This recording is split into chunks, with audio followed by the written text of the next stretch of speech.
again. One of the big keys going into this game was keeping the Marquette guards, Kolick and Jones, out of the lane. How do you think you guys did? I thought it was a pretty good job for the most part. Yeah, I think we did a solid job. I mean, obviously they're great players, so they're going to get to their spots, they're going to get their shots and score and stuff like that. But I mean, I think we definitely made some mistakes for sure on just talking and switches. But I think we did a solid job on them today. So what's the feeling like right now? I mean, now 8 postseason wins in a row. Yeah. You're back here Sunday for a chance to go to the Final Four. I mean, it's unbelievable. It's what you've been dreaming about since you were a kid. And obviously we pulled this one out against an unbelievable team who's been killing it all year. So obviously we're just going to wait to see who we're playing next and just prepare. Thanks, Michael. Yeah, appreciate it. Thank you, Michael. Appreciate that.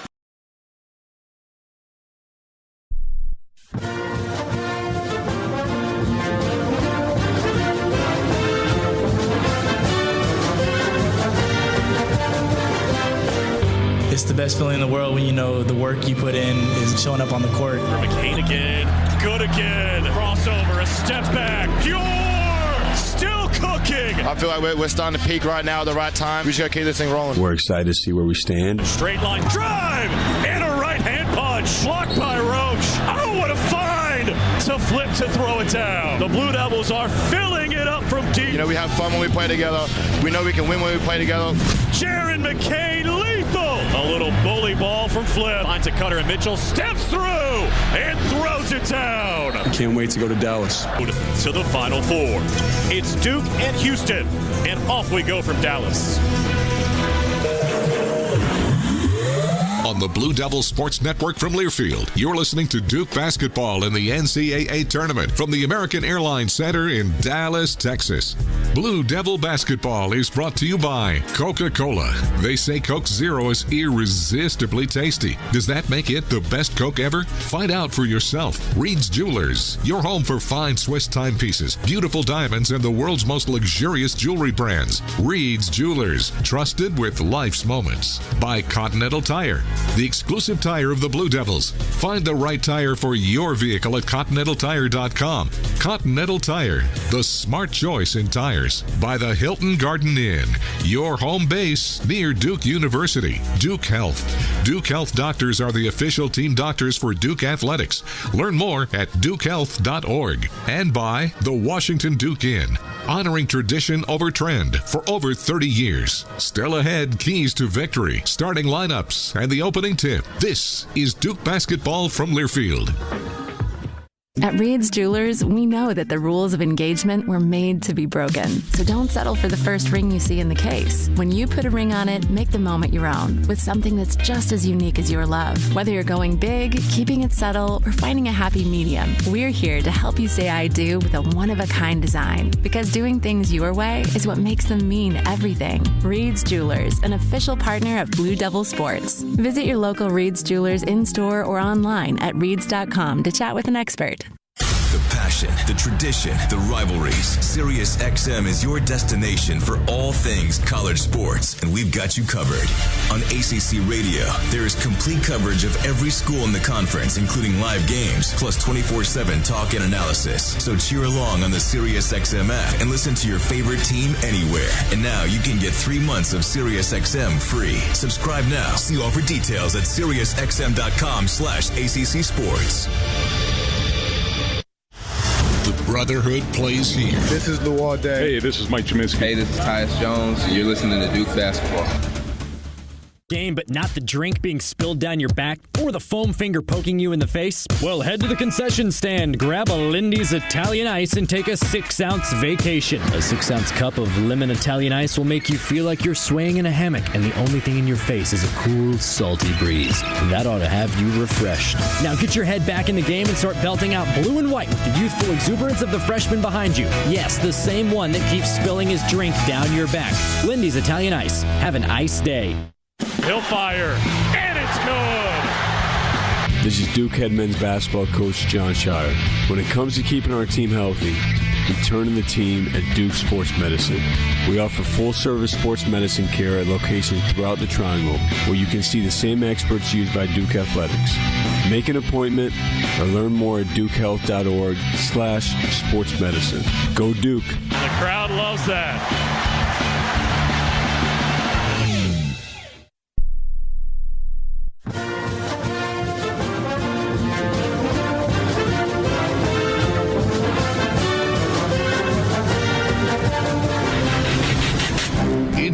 closer to tip-off. It's time to go inside the Duke locker room with head coach John Shire. Presented by Duke Health. Duke Health doctors are the official team doctors for Duke Athletics. Learn more at dukehealth.org. Now, once again, here's the voice of the Blue Devils, David Shoemate. Tonight, and Coach, it went so well last week in Brooklyn. I imagine you like to bottle up some of the things from that weekend and take them here tonight. What were some of the things that stood out from the first two games? Well, I just loved how hard we played. You know, we played incredibly connected. I thought we had a great sense of urgency in the tournament. That's what you need to have every single game. And you talk about bottling it up. Let's bottle up the sense of urgency and the connectivity. Tyrese had 18 points in the game against James Madison. He does so much on both ends of the floor defensively as well. What have you seen from him here late in the season? Well, Tyrese has just been a high-level competitor. You know, I love the work that he's put in practice. I love how assertive he's been on the offensive end, but just the competitiveness he's had on the defensive end. A lot of the times he's taken the toughest matchup, and he's played every play. And that's what you want from a guy who you expect to be who really not just expect, he has been a terrific player for us. And obviously it spread out to the rest of the team, only giving up 52 points a game in the first two games of the NCAA tournament. How have you guys done that defensively? Well, it goes back to the sense of urgency and the connectivity, but it also, you have to guard the ball. And, you know, we've done a good job impacting and guarding. And then there's always been somebody having the player, whoever's guarding the ball, we've had their back. And we've been quick with our rotations. We've been very quick to follow up and get loose balls, to get 50-50 balls. And clearly that's going to be a big thing when you're playing a team like Houston tonight. Talk about the Cougars a little bit. Obviously, they're known for their defense, giving up 57 a game. What have you seen from them on that end of the floor? They're relentless. You know, they just keep coming at you on defense, and they don't take plays off. They're a team that has multiple efforts, and they feast off of you being weak with the ball. And you have to start off the game being strong while still being on the attack. You can't be on your heels against these guys, but they do a terrific job. They really protect their paint well. They protect their basket even better, and they have really good individual defenders. Individually, offensively, they got a bunch of different guys who can hurt you, but it feels like it all starts with Shed. Is that fair? Yeah, Shed is the engine that makes them go. He's capable of going off for 30 points if they need, and he's also one of the leaders in the country in assists. And not to mention, he's a guy that just does whatever it takes to win. You know, the last game was a tip dunk. There are loose balls. There's many plays he's made throughout the year where he's not afraid of the moment. He gives them their personality and their edge, and obviously they have other really good players around him. But he's had an incredible year, and he'll be the guy for tonight. And finally, Coach, I'll let you go on this. You mentioned earlier being strong with the basketball. You guys only had 6 turnovers last time out. They forced about 16. How important that be here tonight? Yeah, we need to be strong with the ball, and they do a great job at it, as good as anybody we've played. But I also think we've seen some teams that can really disrupt you, and we've had great poise. You know, you don't just have to be strong; you have to be poised. And then obviously, when you have your opportunities for a shot, for a drive, I want our guys to go for it without the fear of making a mistake. You know, we have to be aggressive while not giving them life in transition off of our turnovers or bad shots. Coach, we appreciate the time. Good luck tonight. All right, thanks, Jimmy. And we're back with the action. Coke Zero Sugar might be the best Coke ever. That's right, Jim. With an irresistible taste and zero sugar, Coke Zero Sugar is a must-try for any sports fan. So make sure you... Wait, Jim, I didn't mean try it right now. We're still on the air. Best Coke ever? Take a taste, Jen. Really? No, not right now, Jen. We got a game to call. Let me grab my car keys and we'll roll. We still going to that new bar downtown? Yeah, it's supposed to be fun. Lexi, give me driving directions from home to downtown bar district. Autocorrect. Suggest Uber. Pick up, home. Drop off downtown bar district. No, I'm driving. Suggest the Metro bus. Departing in 12 minutes. Point taken, Lexi. We'll grab a ride. If you drink, don't drive. Decide to ride. Brought to you in partnership by Anheuser-Busch, Mothers Against Drunk Driving, and Uber. This is Duke Blue Devil basketball in the NCAA tournament. Got him! To throw it down off the inbound. We'll have more from the American Airlines Center after this local timeout. It's bow time. Sometimes the craving for Bojangles Supremes is so strong you just gotta have them. Even when your gas tank is on empty and Bojangles is still 10 miles down the highway. Nothing beats the flavor of Bojangles Juicy Golden Supremes, especially when they're part of a perfect combo with 4 boldly seasoned chicken Supremes, a made-from-scratch biscuit, fixin', and some legendary iced tea. The only thing that can satisfy your hunger is that delicious southern flavor. So when the craving is supreme, put the pedal to the metal. It's bow time. Hey, pork rind lovers. Are you ready for a new low-carb salad topper with bold flavor? Croutonez pork rind croutons will be your new go-to topper. Try them on salads, soups, or as an on-the-go snack. Croutonez have the protein-packed crunch that will wake up your taste buds while curbing the carbs. Find Southern Recipe small batch Croutonez in the crouton aisle at Food Lion today.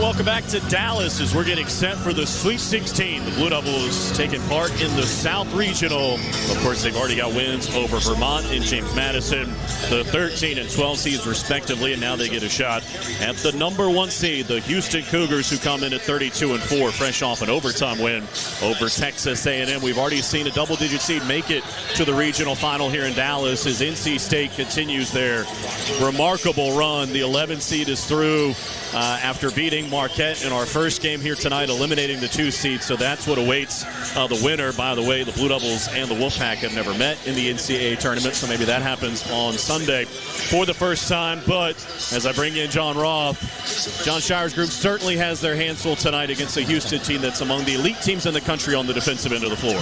No question, really among the elite teams in the country, period. And when you look at the much maligned but certainly used net rankings, Houston ended the year number 1 in the country on the net. The Blue Devils were top 10. They actually were 10th. So 2 elite teams playing here tonight. But Houston's defense is what draws all the notoriety, giving up only 57.7 points a game. They're also number 1 in the country field goal percentage defense and number 1 in turnover margin and number 7 in steals per game. So it all adds up to a really good defensive effort, as you said with Coach Shire a moment ago.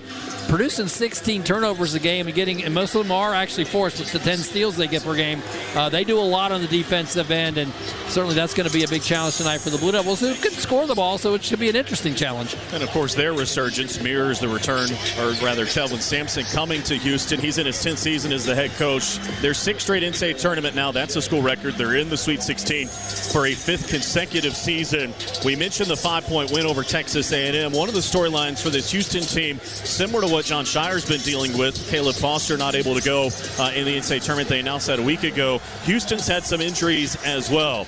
They lost Terrence Arsenault, the sophomore out of Beaumont, Texas, with a right Achilles injury earlier in the season in December. He's done for the year. Joseph Tugler, the freshman out of Houston, Big 12 all-freshman team selection, out for the season with a broken bone in his right foot. That was announced in early March. Ramon Walker kind of miraculously has returned in the NCAA tournament after a right knee injury in practice in late February. They thought he may be done for the year. He played sparingly in their first 2 games in Memphis. But I tee all that up to say, John, we should see the starting 5 for both teams tonight a lot out there on the floor, because the benches, you never know who's going to pop, but it's going to be the starters doing the lion's share of the production. You're absolutely right. You mentioned all the injuries that Houston's had, and you know, they still, with all that said, they still have 4 guys who have started every game this year and 1 guy who started 31 games. So their starting core has been intact for most of this year, and it's a really good starting core, and it's got a lot of veteran experience there, as it's mostly juniors and seniors, and they have one of the guys who really is one of the best players in the country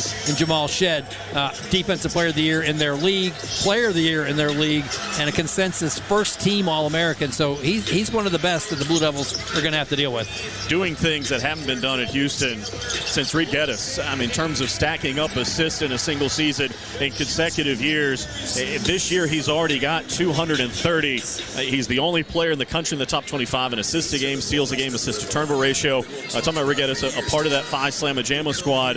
They're the only 2 in Houston's history with 200 200-plus assists in a single season, John, in 3 consecutive years. That kind of speaks to how much he's meant to this Houston program. It certainly has. And he's basically kind of the same as Jeremy Roach. Doesn't have those kind of numbers, but Jeremy's also been that guy who's been a fixture for Duke and its lineup for the past 3 years and helped the Blue Devils get to a Final Four during that time. So certainly he knows the way. Let's see if some other guys can follow his lead tonight and get Duke another step closer. I'm glad you brought up Jeremy Roach. As we flip it around and look at the Duke perspective, he had 15 last time in the Sweet 16 against Texas Tech, 78-73, hitting big shots time and again down the stretch. And look, this was a part of the conversation a week ago when the Blue Devils faced James Madison.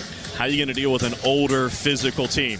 They had so many questions asked because of what happened a year previous against Tennessee. Well, you think about that Sweet 16 matchup against Texas Tech, people forget that was a huge part of the storyline going into that game. How was that young team with Paulo Banchero and Jeremy Roach and those guys going to be able to handle a gritty, physical Big 12 team in Texas Tech? Sounds a little bit like we've been hearing this week in Dallas. It certainly is, and we can't forget that we are actually in the home state of Houston, so probably a little bit more favoritism as far as the Houston Cougars go, but they've earned it with the way they played this year with their 32 wins and dominating the Big 12. But, yeah, the Blue Devils, they need to have a little bit of a chip on their shoulder, and if that's what helps them come up with some of that gritty play again in this contest, all for it. But I think really it has helped them, having lost those 2 games in a row, the Carolina game and the state game in the NCAA tournament, to kind of recenter, refocus, regroup, and kind of get that mentality back where it's time to play every possession or the season's over. And I think that's kind of feeding into Duke's mindset that this can happen tonight. No, you're right. We're a little more than 3 hours northwest of Houston.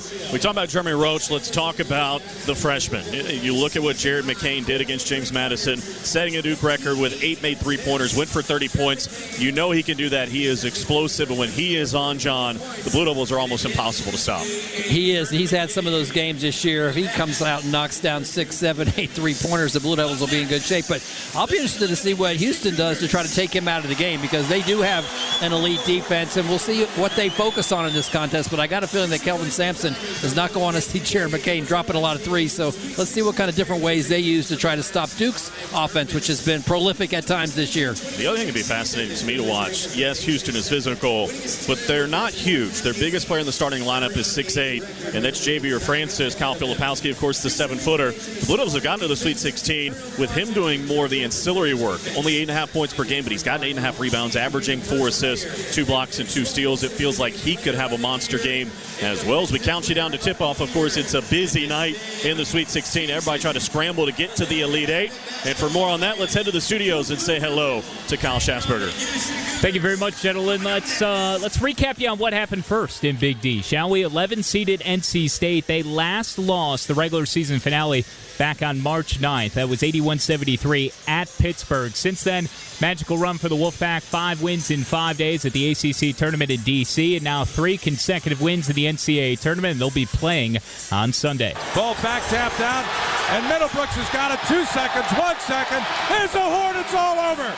You can light up the bell tower red and start the party on Hillsborough Street, because the Wolfpack is in the Elite Eight of the NCAA tournament for the first time since 1986. That's Gary Hahn from Learfield with the final call. Against 67-58 the final, as NC State moves on. We'll have the winner of Duke and Houston coming up on Sunday night. The other game featured the top seed in the Midwest region in Detroit. It was the Purdue Boilermakers. They rolled past 5-seeded Gonzaga.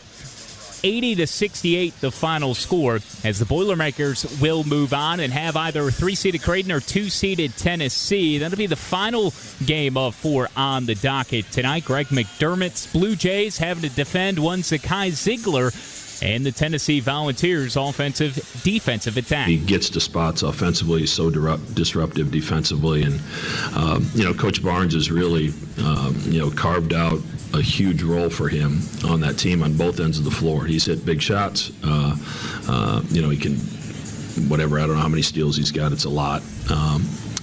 But just as a menace defensively with everything that he does.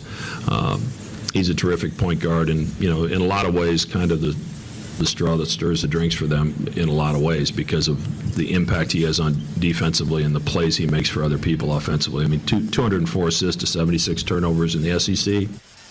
Back-to-back Sweet 16 appearances for the Blue Jays, who are seeking a second consecutive Elite Eight overall. Tennessee hasn't been but one time in program history, the last in 2010. That one tentatively scheduled for a 10-10 tip-off. 2 Elite Eight games scheduled tomorrow. 3-seeded Illinois, top-seeded UConn for the East. And then for the West Regional title, 6-seeded Clemson and 4-seeded Alabama. One other Sweet 16 matchup to note. Duke women's basketball will be in action coming up tomorrow night against UConn. That'll be an 8 o'clock Eastern tip in Portland. Now let's go back to Dallas with John Roth. Here's David Shoemate. All right, Kyle, thank you very much. We'll be watching the scoreboard all evening long. And, John, we're counting down. We're about 10 minutes or so away from tipping this thing off. You could tell in watching the first game, you can tell people watching television, listening to broadcasts across the country, this part of the tournament, there's a nervous energy about it, right? Everyone's desperate. You can taste the Final Four out in Phoenix, and it feels like the first few minutes of every game, in some respects, has been decisive. Certainly NC State set the tone tonight in the first 5 minutes. They certainly did. NC State got off to a nice start in that contest against Marquette, and Marquette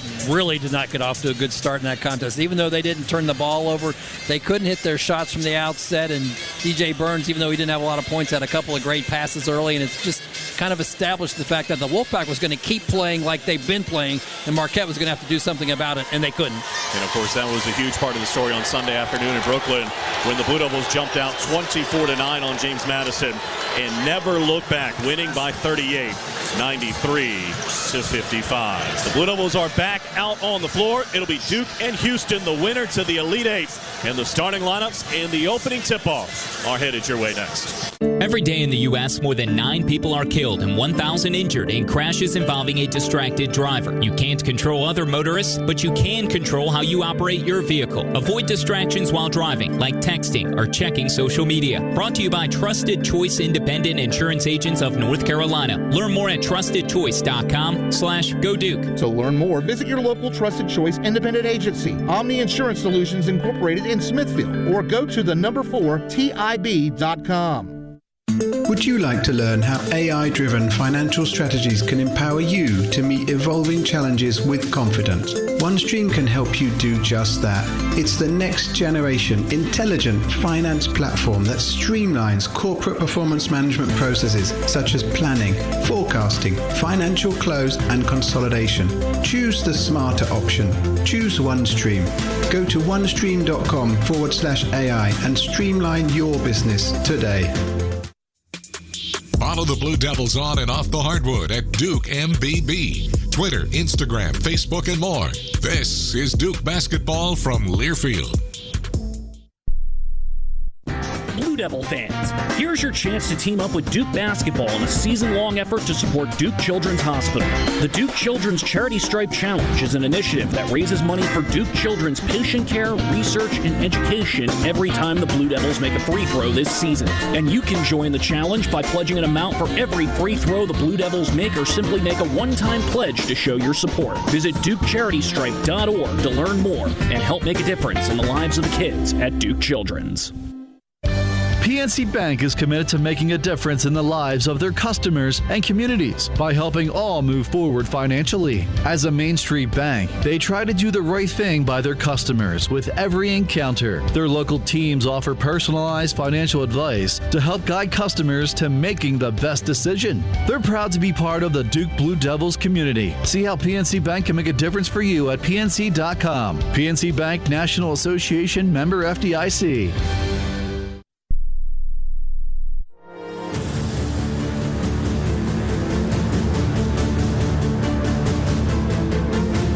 Duke and Houston coming up in the Sweet 16 from Dallas. Kyle Schasberger with you inside Studio 21. Before we go back courtside ahead of the Blue Devils and the Cougars, let's pause 10 seconds for station identification. This is Duke basketball from Learfield.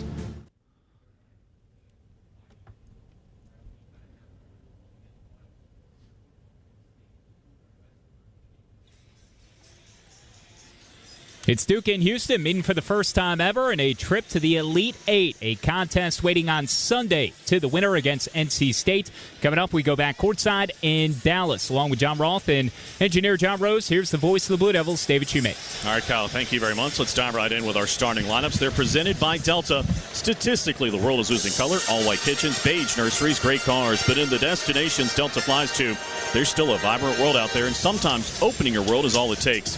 to open your mind. Delta, proud to be the official airline of the Duke Blue Devils. We'll begin with Houston, the 1 seed in the South Regional, 32-4 overall. They finished Big 12 play at 15-3, winning the regular season in that league, coming off that 5-point win over the 9 seed Texas A&M in overtime, 100-95. They'll use the same starting 5. Here tonight at the point will be number 1, Jamal Shedd. He's a senior guard, 6'1", 200-pounder out of Maynard, Texas. 13 points per game, went for 21 points and 10 assists against the Aggies, as he's now got 5 double-doubles on the year. An AP first-team All-American selection. He was the Big 12 Player of the Year and Defensive Player of the Year.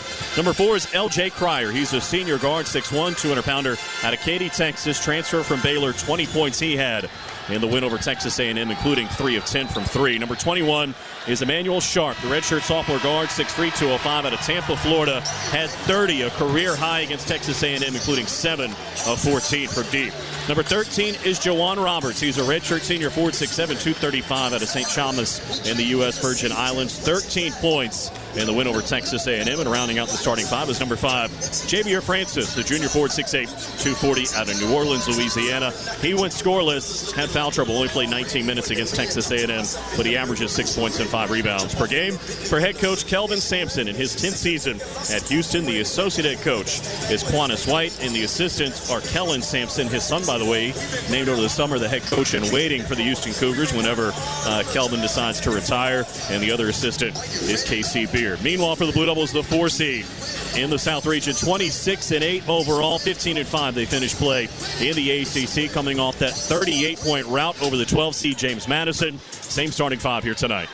Number 3, Jeremy Roach, senior, Leesburg, Virginia. Number 0, Jared McCain, freshman, Sacramento, California. Number 5, Tyrese Proctor, sophomore, Sydney, Australia. Number 25, Mark Mitchell, sophomore, Kansas City, Kansas. Number 30, Kyle Filipowski, sophomore, Westtown, New York. Flip had 14, 5 rebounds, 4 assists, 2 steals, and a block in playing 21 minutes against JMU on Sunday afternoon. For head coach John Shire in his 2nd season at the helm, the associate head coaches are Chris Carrawell and Jay Lucas. The assistants are Manuel Dildy and Will Avery, and the director of player development is Justin Robinson. As we close in our opening tip, it's presented by Blue Cross and Blue Shield of North Carolina as the official health insurance partner of Duke Athletics. We believe an inclusive community is a healthy community. Here for the Blue Devils, here for all. Of course, Houston is the designated home team here tonight. So they're going to wear the white jerseys with red numerals and lettering, a little bit of red trim down the side. The Blue Devils in the road Duke blue jerseys and shorts with white numerals and lettering, a white stripe down the side, and an Iron Duke D logo in blue at the bottom of the shorts. NC State having won the first game tonight against Marquette. Their fans are staying for the 2nd regional semifinal tonight between them and Houston. John Roth, there's a fair number of Duke fans here, but it is a very red crowd at the moment. It certainly is. Houston Cougars being official color red, and the Wolfpack fans are hanging around. Interesting to see what kind of energy we have in this building from the State fans as they watch who their next opponent is going to be on Sunday afternoon. But certainly the tension and excitement all building toward this tip-off here in just a couple of moments.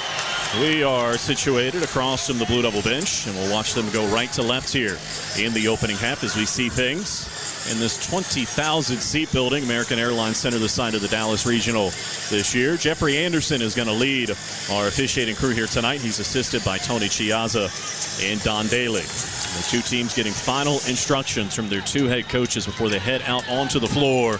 I mentioned you could put 20,000 in here. There's not many empty seats, even including the Marquette fans, obviously disappointed with their season coming to an end. Still hanging out to watch the 2nd semifinal tonight. It'll be interesting to see how this one starts. It was such an electric start, particularly from 3. Jared McCain had 3 in the first 2 minutes. Tyrese Proctor added a couple, and they jumped out 24-9 and never looked back against James Madison.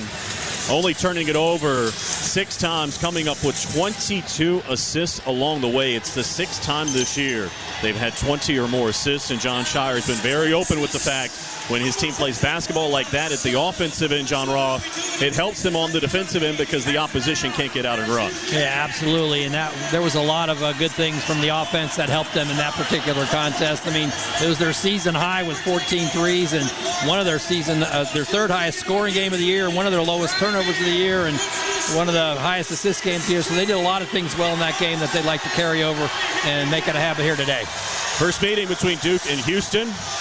The winner goes to the Elite Eight. The Blue Devils trying to get there for the 24th time. And it'll be Filipowski and Francis to jump it off. Great to have you with us on a Friday night in Dallas. Tony Chiazza with the basketball in hand, and the Blue Devils control the opening tap. And here comes Tyrese Proctor. He's been averaging better than 13 over his last 6, including 22 assists and just 7 turnovers. Roach bounces it to the right. There's McCain. Being defended up top by Cryer. Sends it to the left. Jeremy Roach. Plenty of time, 12 to shoot. Oh, lost it. An early turnover into the hands of Sharp, and here comes Houston the other way. Just slipped out of his hands, and the Cougars get their initial touch. Shed holding out near the center circle for Cryer. Right back to Shed. Looking inside, bounces it to the right elbow. Facing up is Roberts. Wants to drive. Filipowski got inside. Off the window and down, and Houston scores first. Roberts, as we said, had 13 the other night against Texas A&M. And Tyrese Proctor brings it ahead. Looks to the top of the key. There's Filipowski. Spinning. Sends it to the right. And McCain. And now Proctor again. They send it over for Jeremy Roach on the left side of the floor. Gets the screen from Mitchell. Here comes a double team. An airborne skip pass. Too tall for Proctor. And it's 2 possessions and 2 turnovers for the Blue Devils. Yeah, unfortunate start on the offensive end for the Blue Devils with the miscues as basically a drop ball and an errant pass on their first 2 offensive exchanges. And here comes Shed across midcourt. Leaving it up top for Roberts, and now a handoff for Sharp. Back for Shed. He drifts to the right side of the floor. Crossing over, trying to drive Roach into the paint. Put the shoulder into him. Forced it up too strong. Offensive rebound, Houston. Roberts dumped it underneath. And back up and in goes Francis. The 2 inside guys for Houston have the first 4 points. And they lead by 4, 90 seconds in. Jared McCain sends it up top for Mitchell. Sends it to the left. Proctor a 3. Way too strong. Tapped out. The Blue Devils trying to get an offensive rebound. They cannot, though, as Roberts has it for Houston.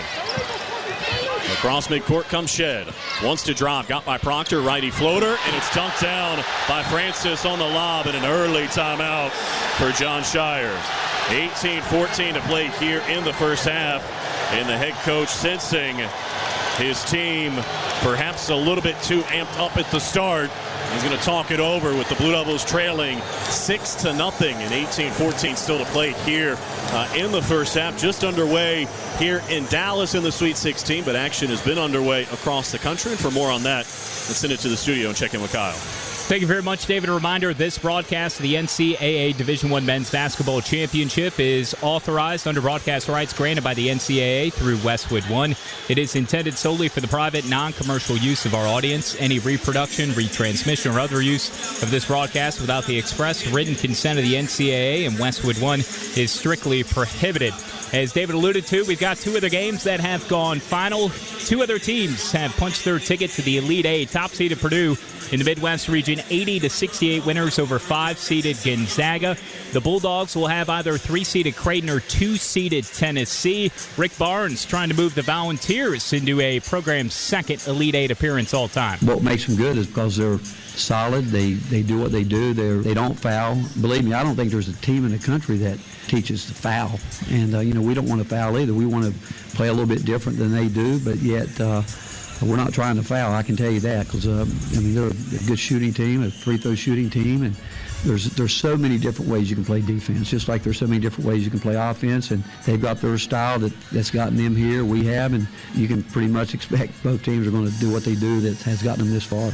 Tennessee and Creighton to tip it off in the next 15 minutes or so from Detroit. Creighton seeking back-to-back Elite Eight appearances. The other final came before us, Duke and Houston and Dallas. It was 11-seeded NC State and 2-seeded Marquette. The Wolfpack just keep on winning. Horn backs up, puts it on the deck, 2 to shoot. Fires a desperation 3. Got it as the shot clock buzzer expires from the right wing. Horn has hit the last 2 baskets, 14 points, and it's 51-38. That's Gary Hahn from Learfield. The Wolfpack are in the Elite Eight for the first time since 1986. They knock off the 2-seeded Golden Eagles in the South Region 67-58. They await the winner of Duke and Houston. Just underway in Houston, 18-14 to play in the first half. Cougars leading the Blue Devils 6-0. David? All right, Kyle, thank you very much. And Kyle just told you the score here. And, John, we were talking before the game got started about that game against Texas Tech, and I can't help but think that Mike Krzyzewski had to burn a timeout in that game before we got to the first media timeout as the Red Raiders took advantage of some turnovers and jumped out to a quick lead. That obviously worked out pretty well in the end, and obviously John Shire taking the temperature of his team here. You could tell when he was calling them over just saying, calm down. And it's very early, only trailing by 6. And actually, John Shire's already done this once this year against NC State in Raleigh. The Wolfpack got off to a 7-0 start, and he immediately called a timeout about this same point on the clock and settled him down. And NC State added another basket to make 9-0. And then the Blue Devils ran off 11 straight points, took the lead, and went on to win the game. So certainly we'll see how this first timeout changes the Blue Devils. And the Blue Devils bring it across with Tyrese Proctor. Now Jared McCain lobs it to the top of the key, and Filipowski. Kyle looking to the right. There's Mitchell. Into the hands of McCain now. Here comes a double team. Francis crashes at him, goes inside for Mitchell, knocked loose and stolen by Shed. And here comes Houston in transition, leading by 6. A crossover, got to the right baseline, backs out into the corner. Can't get by Tyrese Proctor. The Blue Devils have missed their only shot and unfortunately have 3 turnovers in the first 2 minutes and change. On the left, it's Sharp. Trying to back down Jared McCain in front of the Blue Devil bench. Filipowski crashes out at him. We're down to 10 to shoot. Whipped it inside to Roberts. Scoops with the left hand. Didn't get the roll. The rebound fought for, and a foul coming on Filipowski on the rebounding action, and that'll be his first. John Shire over for a word with Tony Chiazza, not loving the way that call went. Flip kind of hit the court on the back of his head or neck, too, as well, trying to shake that off when he hit the ground. So Shed will inbound right baseline, right side of the hoop. Trying to find a cutter. Nobody home. Bounces it inside for Francis. Went for the monster dunk and missed it. Long rebound chased down by Roberts with a fresh 20. It kicked off the back of the rim and all the way out near midcourt. Shed has it now for Houston to Cryer on the right. Bounces it to the baseline and Roberts. McCain there defensively. He's trying to back him down into the paint. Spins on Filipowski. Forced it up and scored with the left hand. Roberts and Francis 4 apiece. And they've got all 8 of the points, and Houston leads 8-0, not even 3 minutes in. Well, they've scored on all of their first 4 possessions. The Blue Devils have had 3 turnovers and a miss on their first 4 possessions. Filipowski to Mitchell at the top of the key. Looking inside, nothing there to the right. It's Tyrese Proctor. Looking inside to Flip. Whistle and a foul inside on Houston. And that'll be on Emmanuel Sharp, and that draws the ire of Kelvin Sampson. And the Blue Devils will inbound on the left baseline, right side of the hoop. And there was some ire over there. He came up barking. As Ryan Young comes in for the first time, Mark Mitchell will head out. Of course, Ryan Young, the graduate student, center, 6'10", 238 out of Stewartsville, New Jersey. Proctor to inbound on the baseline, having a hard time waiting, lobs it dangerously. Flip able to catch in front of Shed. And now McCain at the top of the key. Blue Devils still in search of their first points. Just over 3 minutes in. McCain lobs it to the left. There's Jeremy Roach at the top of the key. A jumper from 18 is too strong. The rebound tapped out. McCain trying to chase it down, able to save it to Roach. Now up top, Proctor to the left corner. Flip a 3. A high arcer that rattles home. And the Blue Devils are on the board. His 37th of the season makes it 8-3, 3.5 minutes in. And when the first points go in, everyone kind of takes a deep breath. As Shed heads it for Houston, gives it off for Francis, back to Shed. Wants to drop on Flip. Fed it back inside, and Houston turned it over. Francis couldn't save it on the baseline, and the Blue Devils will get it back. So that's the first miscue by the Cougars to get the Blue Devils after they'd scored on their first 4 possessions. And clean up some moisture under the basket to our right. Filipowski with a quick word for Jeffrey Anderson about the physical play inside. You already see a shiner on Kyle Filipowski's left cheek. Probably not going to be the last one here tonight. Flip catches in front of Roberts at the top of the key. Here's McCain off of a curl. Into the paint, trying to go cross court for Young. Nobody home, and out of bounds and over to Houston, and it's going to take us to a timeout. Just underway here in Dallas. 15:57 to play until the break. The Blue Devils trail it 8-3. For generations, hardworking people have relied on Ford F-Series trucks to help grow businesses, communities, families. A legacy of capability and technology that has made Ford F-Series America's best-selling trucks 47 years straight. This is the next generation of Built Ford Tough. Based on 1977 to 2023 calendar year total sales. He'll fire, and it's good! This is Duke head men's basketball coach John Shire. When it comes to keeping our team healthy, we turn to the team at Duke Sports Medicine. We offer full-service sports medicine care at locations throughout the Triangle, where you can see the same experts used by Duke Athletics. Make an appointment or learn more at dukehealth.org/sportsmedicine. Go Duke. The crowd loves that.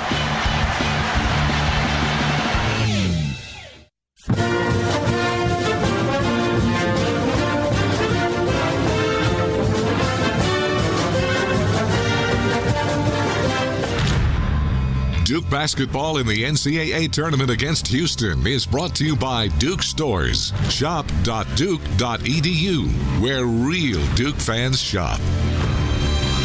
Back here in Dallas, 15:57 to play in our first half. The Blue Devils trail it 8-3 here in the early going. Don't forget the Blue Devil basketball is brought to you in part by Coca-Cola. Is Coke Zero Sugar the best Coke ever?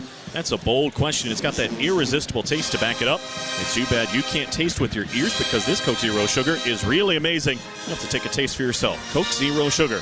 Is it the best Coke ever? David Shoemate alongside John Roth. John Rose, our producer and engineer, back inside our network studios tonight is Kyle Schatzberger. The box score, not what you would hope for. 4 minutes in, the Blue Devils have only attempted 3 shots. The lone make, a three-pointer for Kyle Filipowski, as he's shooting close to 35% on the year from 3. But turnovers have been the story of the game. 2 each for McCain and Roach so far, 4 for the team.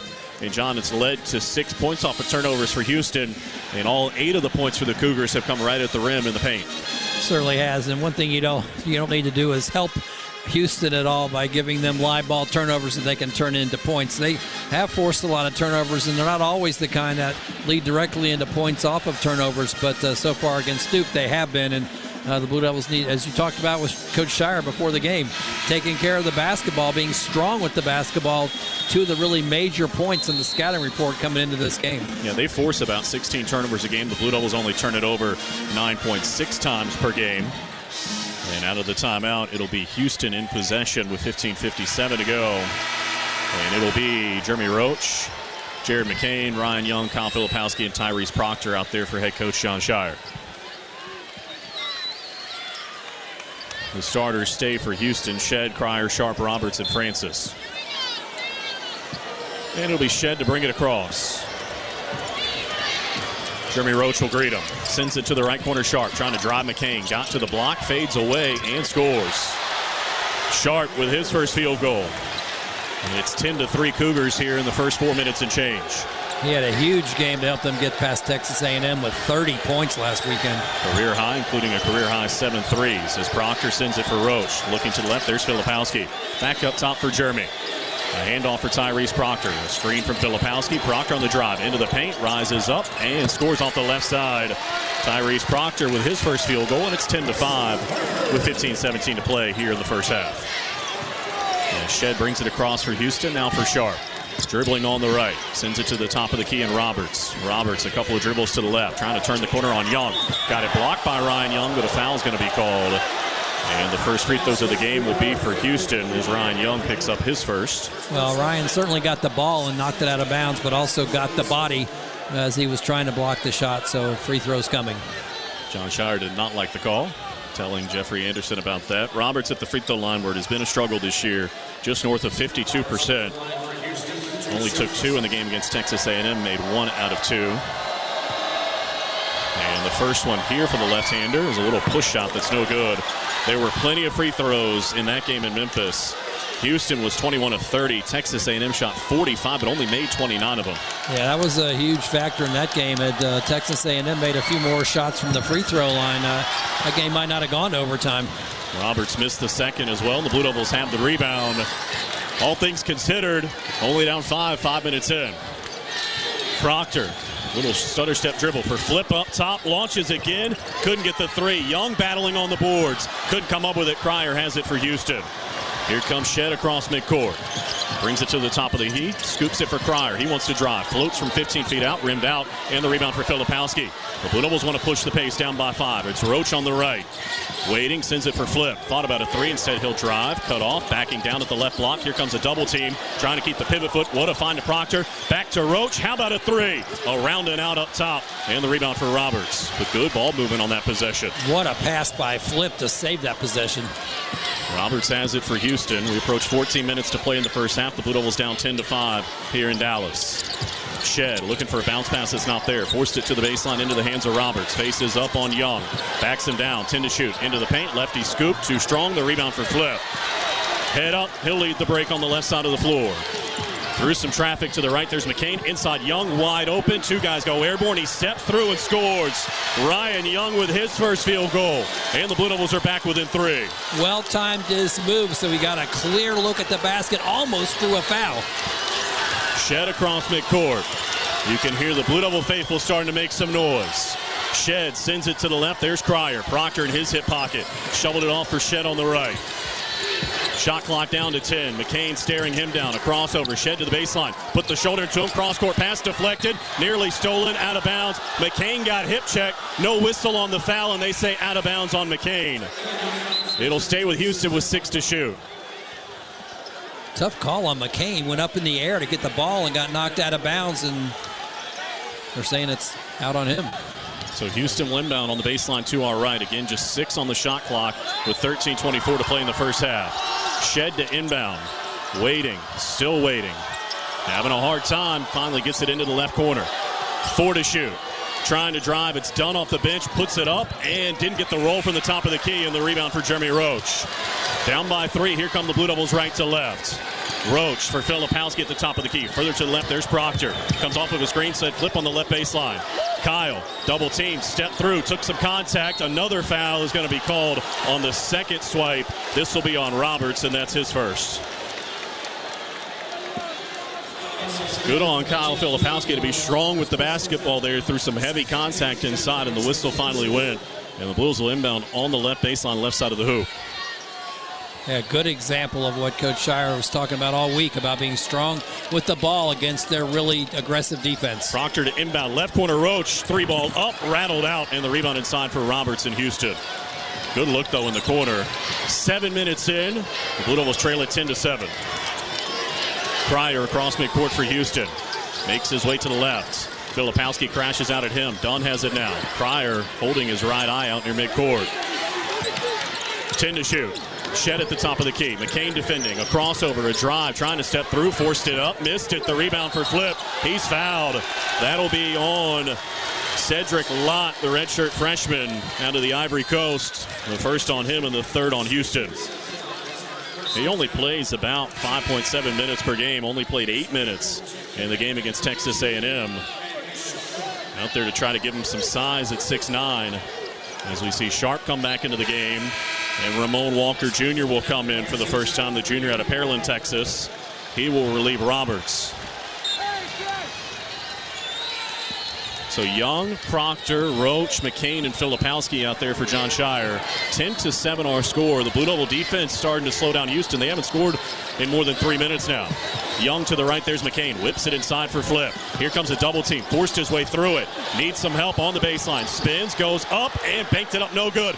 Young an offensive rebound. Steps through, one dribble, put it up, and he's fouled and will shoot 2. How about Young and Flip doing work inside, banging with the big boys, and free throws coming as Lott just picked up number 2. There's going to be a lot of banging under the basket in this contest. Both those guys, everybody going for those rebounds, and the Blue Devils fortunate at that time to send Ryan Young to the foul line. As he heads to the line, we remind you that Food Line is the proud sponsor of the Score to Get More program. This year, the Blue Devils have now made 495 free throws, and Food Line has donated 30,000 meals to help our neighbors in need. First one up for Young, didn't get the roll. As we see Sean Stewart coming in for the first time, freshman forward, 6'9", 227, out of Windermere, Florida. He'll relieve Filipowski. Get a breather here before that under-12 media timeout, you would think. See if Ryan can hit the second and make it an 8-point game. On the year, Young 66.7% at the line. Missed them both, and the high rebound claimed by Sharp. So it's still 10-7. We've been parked on this score for quite a bit. It's been 10-7 for a couple of minutes now. Sharp has it for Houston, and now Walker. They work it around to the right and Shed. A bounce pass to the baseline. There's Dunn. McCain defending him. Trying to back him down again. Into the paint, step through, fades away, and missed it. The rebound for Jared McCain. Good defense for the Blue Devils. Head up, McCain will lead the break down by 3. Jared into the paint, kicks up top. Young to the left, there's Roach. He wants to drive, sends it to the right and Proctor. Tyrese, a ball fake to the left, McCain. Plenty of time, 18 to shoot. Dunn defending him. Jared backs out, finds Roach. And now they'll slow it down. 12 on the timer.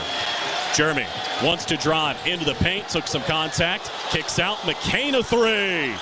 No, the rebound for Young, lost out of bounds, last touch by Houston. And we've got a timeout. 11:28 to play until the break. The Blue Devils down 10-7 here in Dallas. Let me grab my car keys and we'll roll. We still going to that new bar downtown? Yeah, it's supposed to be fun. Lexi, give me driving directions from home to downtown bar district. Autocorrect. Suggest Uber. Pick up home. Drop off downtown bar district. No, I'm driving. Suggest the Metro bus. Departing in 12 minutes. Point taken, Lexi. We'll grab a ride. If you drink, don't drive. Decide to ride. Brought to you in partnership by Anheuser-Busch, Mothers Against Drunk Driving, and Uber. You're listening to Duke basketball in the NCAA tournament. More from Dallas after this local break. It's game day, a day where great food, friends, and family always come together. And bringing people together is what Harris Teeter is all about. We make sure you have the best and most delicious game day foods.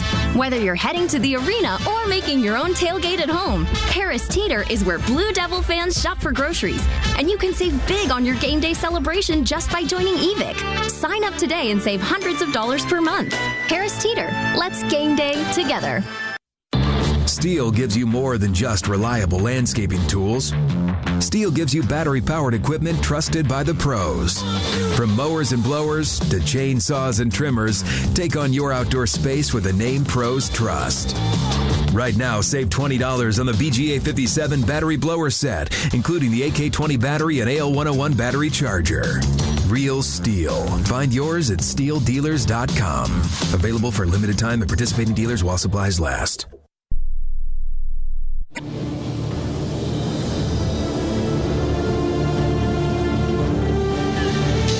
Back here in Dallas, 11:28 to play in our first half. The Blue Devils trailing it 10-7. They'll be in possession when we get back to action. David Schmidt alongside John Roth. John Rose, our producer and engineer. Kyle Schasberger back inside our network studios. Don't forget, tonight's game between Duke and Houston is presented by Duke Stores. Visit shop.duke.edu, where real Duke fans shop. Well, familiar place, right, for the Blue Devils being in a regional semifinal. The record awfully good, 23-9 all time, winning better than 70% of the time, trying to get to a 24th Elite Eight. Also very comfortable in NBA venues. They've won 25 of the last 29. Of course, this is the home of the Dallas Mavericks. The Blue Devils certainly comfortable with the guys on that team as well. Kyrie Irving, and of course, looking at last year, Derek Lively. So it's been a good stay here in Dallas, but the Blue Devils knew coming in this was going to be a very physical game. Houston jumped out 8-0. It's been a 7-2 Blue Devil push since. And we've seen a lot of action, John, but we haven't seen many points. The Blue Devils haven't scored a little more than 2 minutes. Houston hasn't scored in more than 4. Yeah, this score has been stuck on 10-7 Houston since they hit their 10th point at the 13:52 mark. So about 2.5 minutes. Nobody's been able to put anything on the scoreboard here. But I think that just speaks to the way these guys were going after each other and really not giving up an inch, especially down in the paint. Every move inside is going to be challenged over this 40 minutes. And as I said, the Blue Devils will be in possession out of the timeout. Now up to 3 out of 10 from the field. But they've taken the rebounding advantage away from Houston. It was heavily tilted toward the Cougars in the early going. The Blue Devils are now out rebounding Houston 98. Flip already has 4. Speaking of Flip, he's back out there. So it'll be McCain, Filipowski, Proctor, Roach, and Stewart, the 5 on the floor for head coach John Shire. Proctor to cue it in off the left baseline, right side of the hoop. Waiting, lobs it for Roach. Jeremy catches, wants to drive, got it on Francis, fades away, and it's short. The rebound fought for, Houston has it. And it'll be Francis for the Cougars. Can't see Flip not being on the court for much of this game unless some foul trouble creeps in. Blue Devils 0 for their last 4, 1 for their last 7. That bucket coming from Ryan Young. Whistle, illegal screen as Roach went to the deck, and that's going to be on Francis, I believe. Nope, they're going to give it to Cryer. That'll be his first. 15 foul on the Cougars, so the Blue Devils getting close to the bonus here with still 11:09 to play in the first half. Houston's physical. You'll have a chance to hit some free throws if you play through that contact. On the left, it's Jeremy Roach now. 9 minutes gone. The Blue Devils trail it by 3. Proctor on the right. Waiting, looking for Stewart. Chases him away now. Backs out. Sizing it up. Lobs it in for Filipowski. Here comes a double team. Steps through it. Back up top for Roach. Now to the left, there's McCain. Jared on the drop. In on Cryer. Took some contact. Stepped through. Scooped it up. Took an extra step. And the Blue Devils turn it over on the travel. That's their 5th giveaway. Tried the hop step, but then he hopped again. So that's the turnover for the Blue Devils. And so far, Houston's defense continues to force mistakes. And it'll be Shed who brings it across midcourt, greeted by Jeremy Roach. A crossover to the right. Jumper up from 18. Rattled out. The rebound fought for. Stewart has it. And here comes Proctor across midcourt. Blue Devils looking to get the offense going. Trailing by 3. Tyrese on the drive. Bodied up by Francis. Backs out of it. Waiting. Looks to the right for McCain. He's being chased by Sharp. Dumped it off for Filipowski. Kyle. 25 feet out on the right. Backing down Chet. Got to the baseline. Put it up. Too strong. And the rebound trying to save it is Cryer. He was able to on the baseline. Into the hands of Walker. And here comes Houston left to right. Shed leaves it for the trailer Cryer. He wants to drive. Roach put it off the window and in.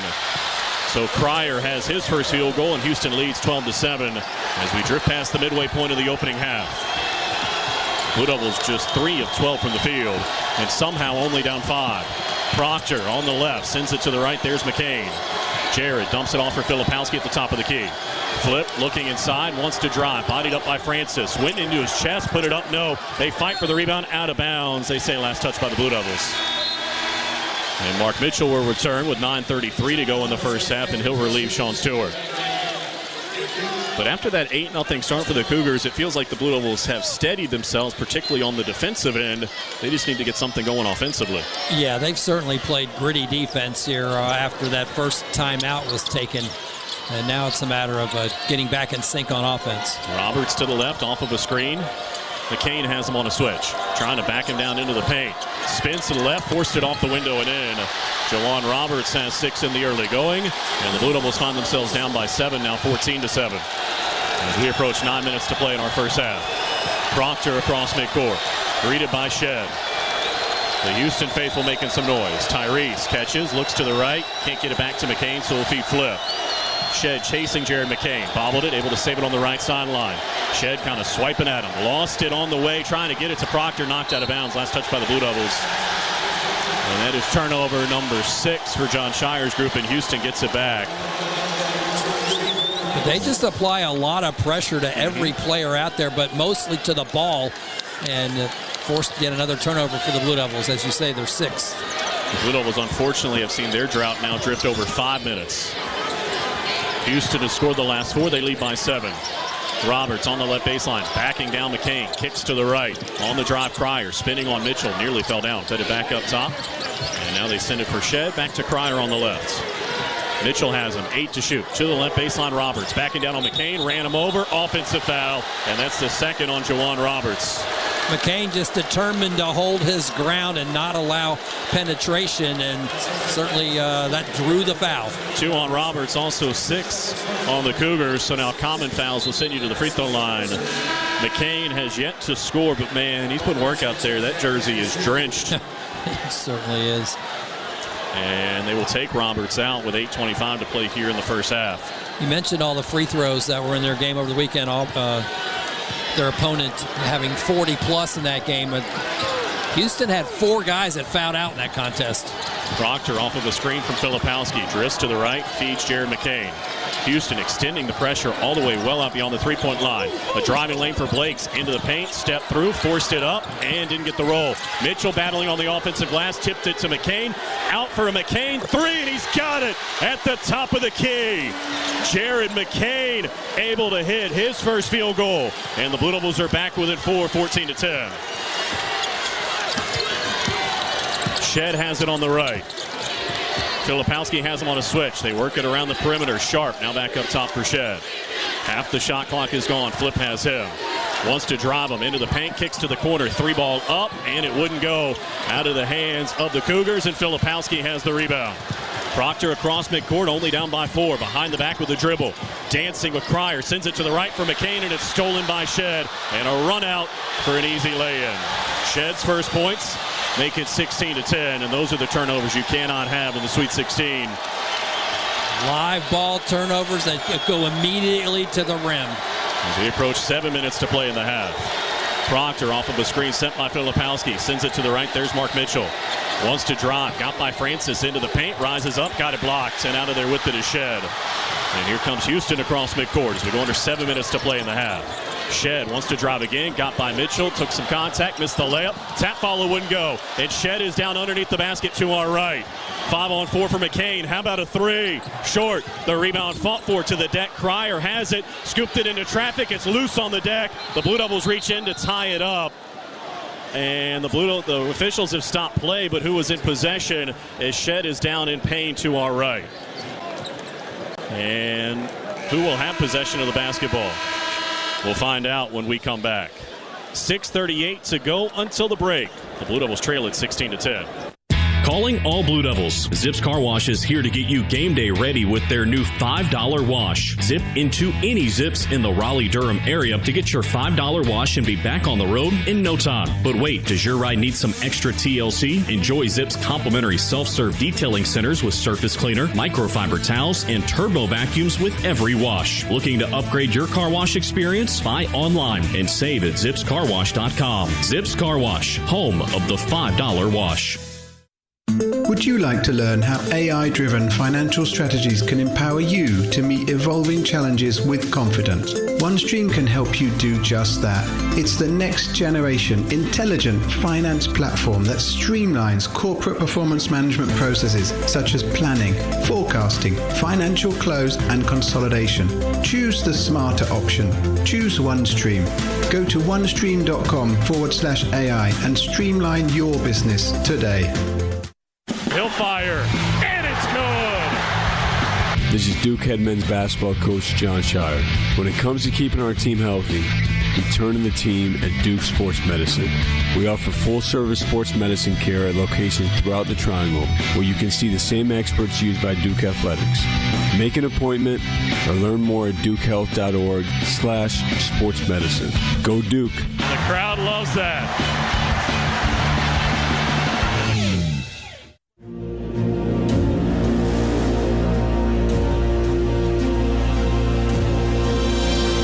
Welcome back to Dallas, Sweet 16 of the NCAA Tournament. South Regional and the Duke Blue Devils find themselves trailing Houston 16-10 here in the first half with 6:38 to go until the break. Let's check out our in-game stats presented by Steel. Step up your game with Steel battery tools.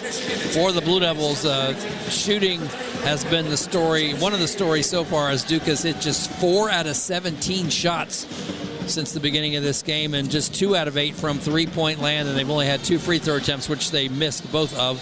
And so shooting has not been good for Duke in this contest. Houston has hit 42% from the floor. They've not made a three-pointer or a free throw yet, and 2 teams are even right now and rebounding at 13 apiece. The other big storyline for Duke as far as the stats go is the turnover line. Duke's committed 7 turnovers in this contest, and Houston has turned that into a 10-3 advantage in points off of turnovers. As far as individual leaders thus far for the Blue Devils, nobody has more than 1 field goal, so Flip and McCain with their 2 threes are the leading scorers with 3 points apiece. On the Houston side, Roberts has hit 3 shots so far and leads them with 6 points and 5 rebounds. So that's where we are with 6:38 to go in the first half, with the Blue Devils down 16-10. And a massive development going into that timeout. We told you that Shed, the leader of this team for Houston, Jamal Shed, was down. He finally got to his feet, was trying to walk, not putting any weight on his right foot or very little weight towards the bench. Got about halfway there and then had 2 guys help him off the court and all the way to the locker room, putting no weight on his right foot. And we'll see, one, what his status is the rest of the way if he can emerge from the locker room, but also how Houston adjusts without their assist man who had 230 coming in and already 3 tonight. It'll be Malik Wilson who comes off the bench to replace him. It'll be Cryer who runs the offense for Walker on the right, and now Wilson. Cryer again. Between the legs with a crossover, holding at the top of the key. Drift under 6.5 minutes to play in the first half. Cryer into the paint, kicks to the right. A ball fake from Walker, now back up top it comes. Cryer with 10 to shoot, wants to drive McCain into the paint. Picked up his dribble, forced it up, and didn't get the roll. The rebound fought for, McCain has it. So the Blue Devils, despite the struggle shooting that John documented, only down by 6 and in possession with 6 minutes to go in the half. Here's Jeremy Roach off of a screen set by Filipowski. Looks to the right, waiting, still waiting. Bounces it for Young. Ryan faces up with 10 to shoot, fed it back to Jeremy Roach. A crossover, wants to drive Cryer to the left baseline. Jeremy steps through with 6 to shoot. At the left block, back up top for Flip. 4 on the timer. Gonna have to do something. Jumps up from 3. Got it! Wow, what a shot! Kyle Filipowski with his second 3. And the Blue Devils are back within 3.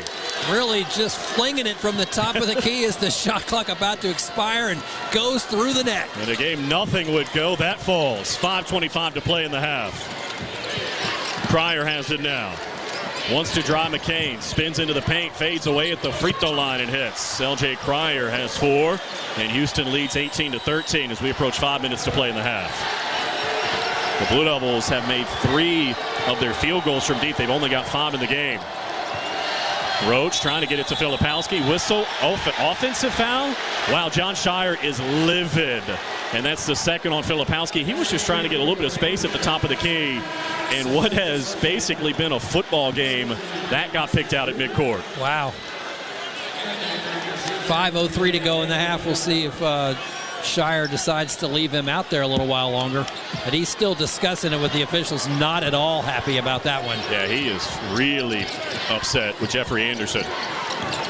Up top, nearly stolen by McCain. It left Cryer open for 3, though. Missed it. The rebound inside for Blakes. He's raked at and fouled inside by Sharp, and that's his second. And we'll walk to the other end for a 1-and-1. I think it's going to be Blakes, the shooter.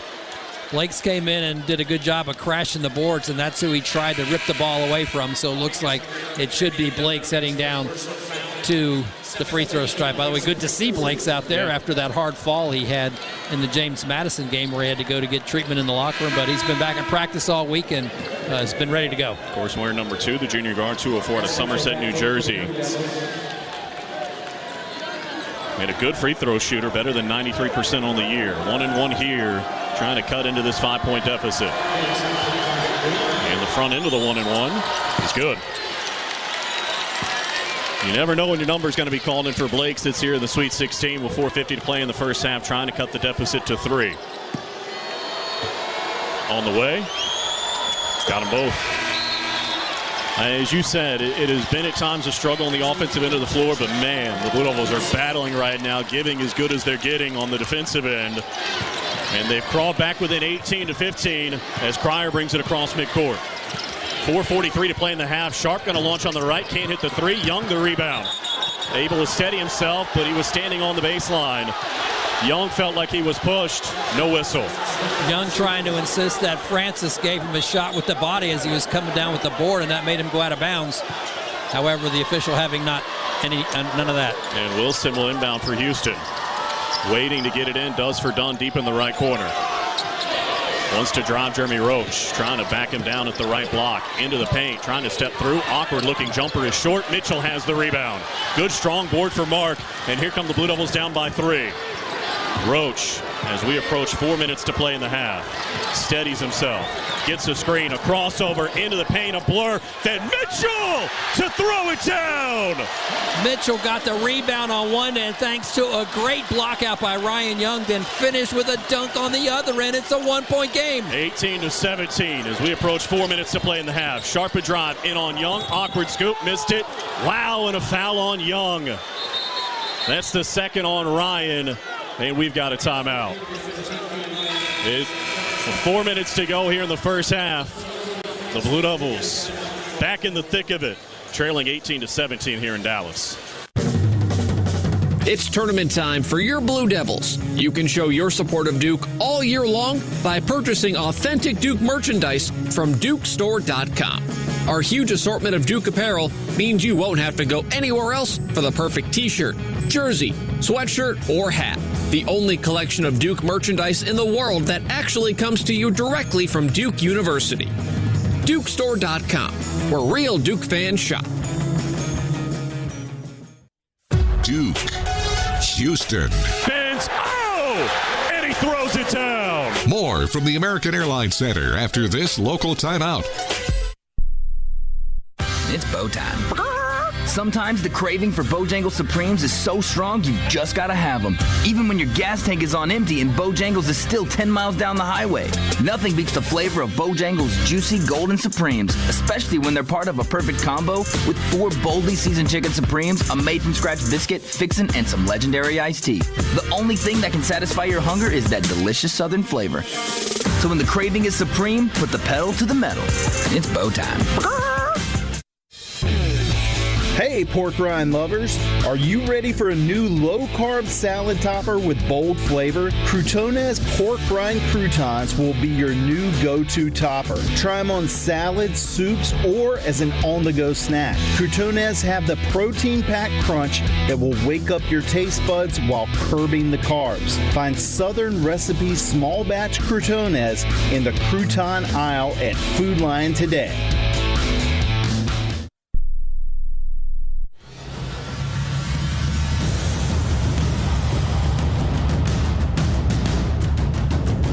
Blue Devils have cut the deficit to a point with 4 minutes remaining in the opening stanza Sweet 16 matchup against Houston thanks to a Jeremy Roach connection to Mark Mitchell inside. Roach, as we approach 4 minutes to play in the half, steadies himself, gets a screen, a crossover into the paint, a blur, then Mitchell to throw it down. Mitchell got the rebound on one end thanks to a great block out by Ryan Young, then finished with a dunk on the other end. It's a 1-point game. 5 assists on 6 made baskets, 18-17. Blue Devils trail by 1. More highlights coming up at halftime, as well as a reset of the Sweet 16 scoreboard. 4 teams advanced to the Elite 8 yesterday. 2 more are into the Elite 8 today. That's Purdue and NC State. Also an update between Tennessee and Creighton. Volunteers leading the Blue Jays 18-15 under 8 to play in the opening half from Detroit. David? All right, Kyle, thank you very much. Back here in Dallas, the Blue Devils trailing by 1, 18-17, with Houston going to the line out of the timeout. We want to say thanks to our friends over at Bally Sports South all season long, home to Duke All Access. Final episode aired earlier today at 2 o'clock this afternoon. Of course, you can catch all the episodes on Bally Sports and the Bally Sports app. Appreciate them being with us all season long. As it'll be Emmanuel Sharp at the free throw line. The Blue Devils have 2 guys with 2 fouls now, Young and Filipowski.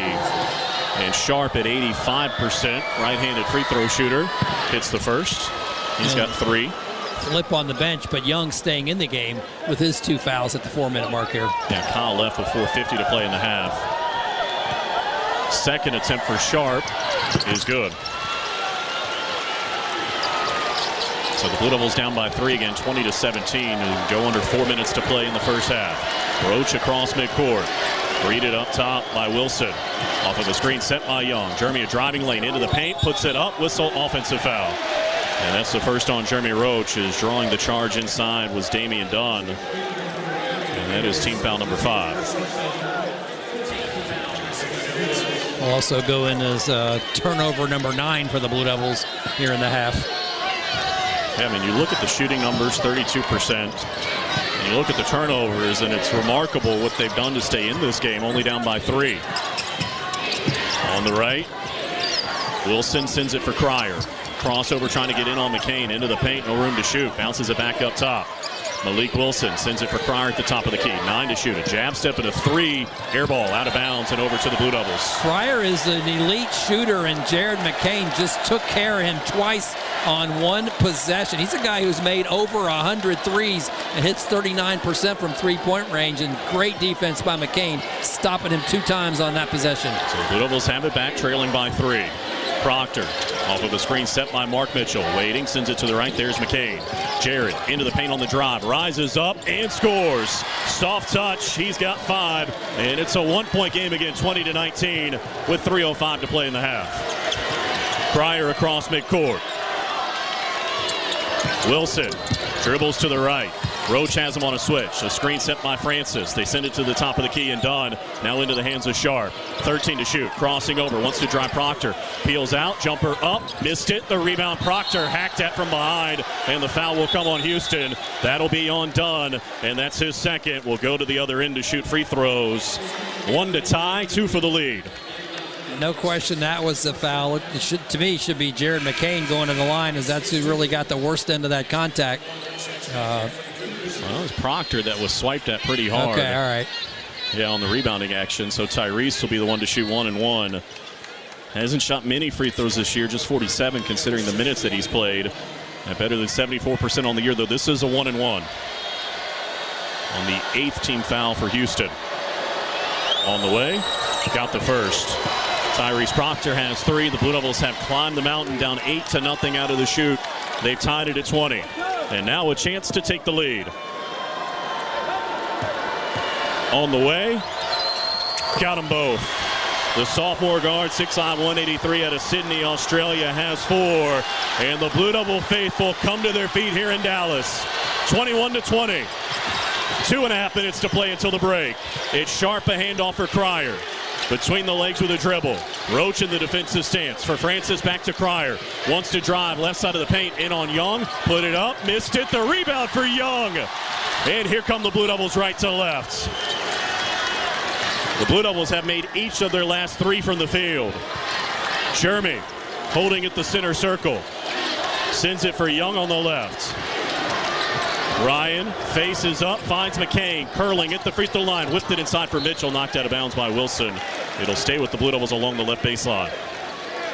And you can feel the Blue Devils warming to the challenge here in Dallas. You can. There's just a little different vibe or energy around this team right now with 2:05 to go in the half. Also, if you're wondering, no sign yet of Jamal Shedd coming out of the Houston locker room after injuring what looked to be his right lower leg. Proctor into the paint, rises up, and didn't get the roll. The rebound fought for, and out of there with it is Ramon Walker.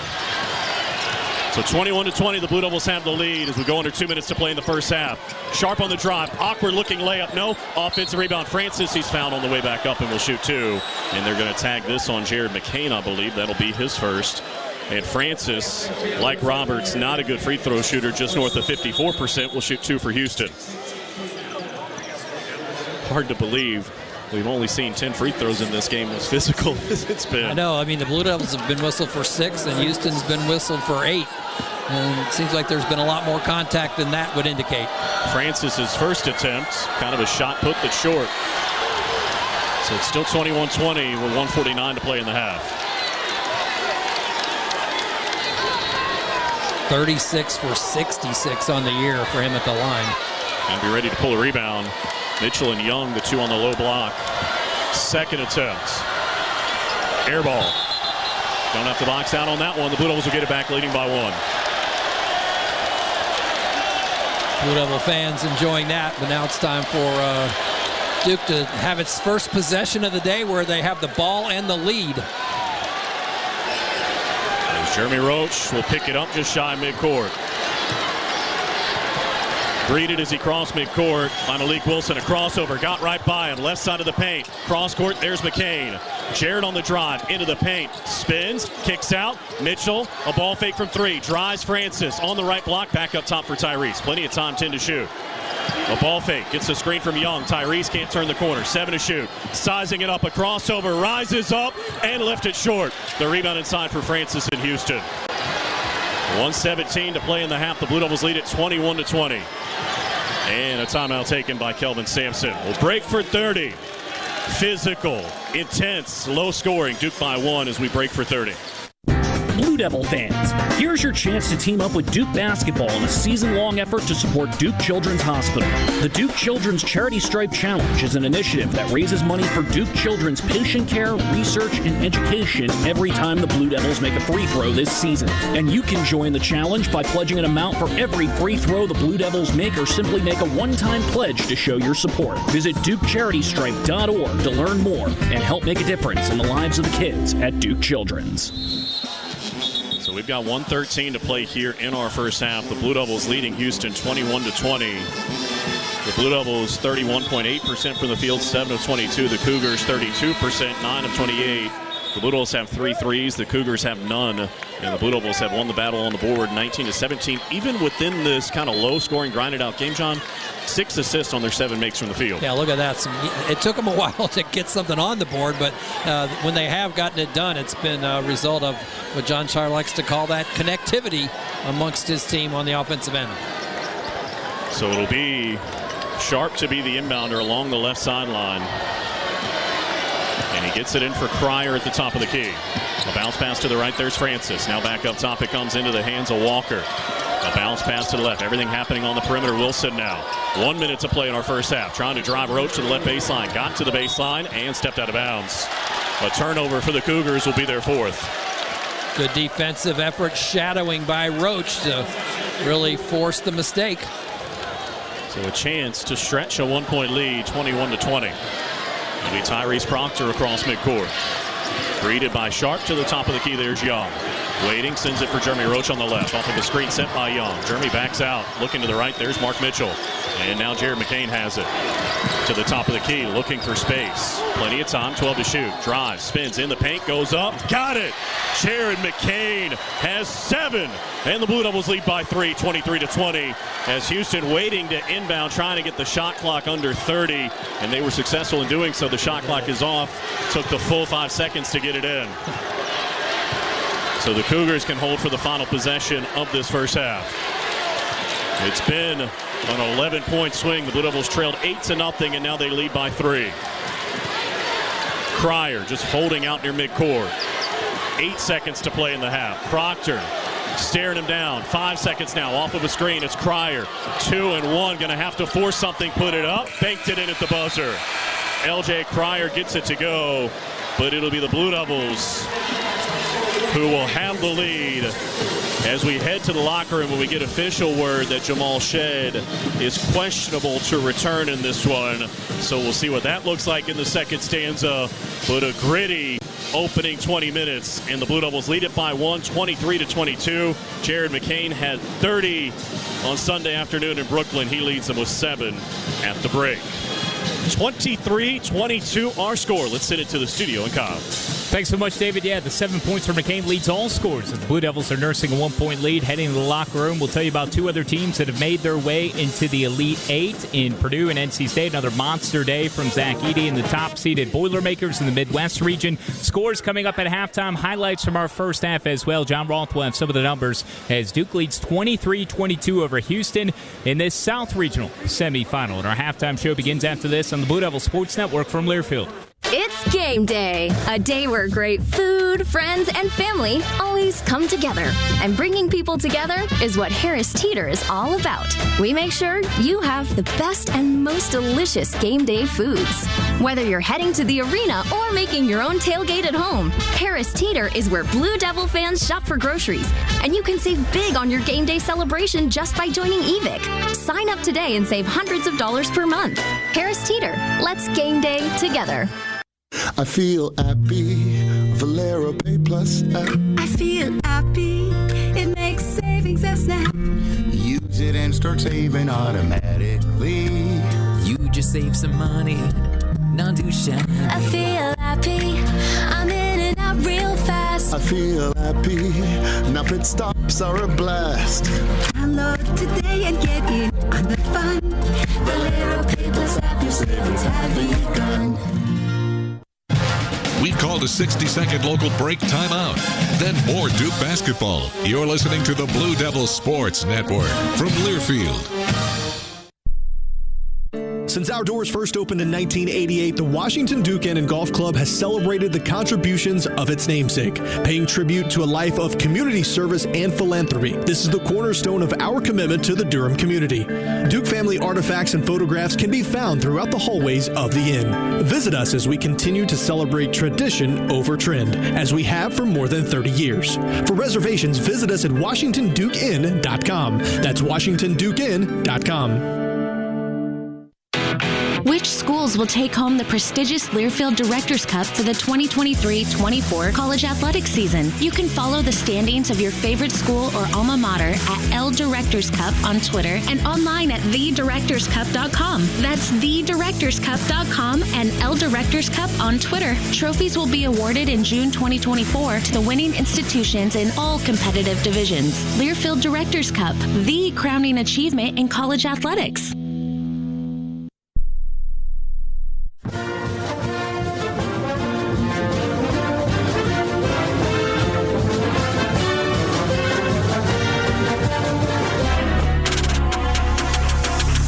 Blue Devils Sports Network from Learfield. Welcome to the Duke Basketball Halftime Report. Coming up, we'll break down the game's first 20 minutes, update scores from the ACC and the top 25, and preview the second half. Our halftime coverage begins inside the Learfield Network studios. Here's Kyle Schasberger. Halftime score from Dallas in this South Regional semifinal. It is the 4-seeded Blue Devils with a slim lead over top-seeded Houston, 23-22. Jared McCain with 7 points to lead all scores in that first half. Blue Devils securing their first lead late in the opening stanza, led by as many as 3. And a 6-0 spurt there near the close of that first period helped enable the Blue Devils to secure a 1-point advantage, 23-22. Let's get you up to speed on what else is going on in the NCAA tournament. It is the second night of Sweet 16 matchups, 4 games in total on the card, with 3 others sharing the stage with the Blue Devils and the Cougars. Let's give you the other game that's in progress. 2 have gone final. So the final contest slated was Creighton and Tennessee, a 3-2-seeded matchup in the Midwest region. The winner would have Purdue. More on the Boilermakers' effort against Gonzaga in a moment. But 3-seeded Blue Jays and the 2-seeded Tennessee Volunteers saw the opening half with the Blue Jays having to work their way from behind with their big Ryan Kalkbrenner inside against the Vols. Tennessee up 4, 16-12. Kalkbrenner going to work against Estrella, trying to back him down on the left block. Kalkbrenner dribbling, pounding the dribble. Estrella not giving ground until now as he spins baseline and throws it down with 2 hands. It's Kevin Kugler on the Westwood One NCAA Radio Network, part of a deficit that was as large as just 4. This has been a seesaw affair. Creighton is led by as many as 4. That's current margin right now with Blue Jays in front, 33-29, 2:20 to play in that opening stanza. Creighton currently on a 6-0 run. They've knocked down 5 of their last 6 field goals. Bailey Shireman for Creighton with 15 of his team's 33 points in the opening stanza. Again, a little more than 2 minutes remaining in that first half from Detroit. Mentioned that they would face Purdue. That's because the Boilermakers are on to their 6th Elite 8 and first since 2019 after their game against Gonzaga. Greg will inbound for Gonzaga. Nemhard dribbles, and Purdue's redemption road moves on to the Elite 8. For the 7th time in school history, the Purdue Boilermakers will head to the Elite 8 and play for a chance to go to the Final Four. Purdue 80, Gonzaga 68. That too, Kevin Kugler on the Westwood One NCAA Radio Network. Zach Edey, 27 points. The Purdue big man and 14 rebounds in 38 minutes of action. He was 10 of 15 from the floor as Purdue wins by 12, and they will take on either Tennessee or Creighton on Sunday with a trip to the Final Four hanging in the balance in that one. The other Sweet 16 matchup was the first one to tip off earlier tonight, and it came on the very same floor that Duke and Houston is currently doing battle on in Dallas, the American Airlines Center. 11-seeded NC State, who lost their regular season finale, won 5 games in 5 nights in D.C. to claim the ACC tournament title, and they still haven't lost on this magical run. They go on to knock off Marquette 67-58. That's now 8 straight wins, including 3 in the NCAA tournament.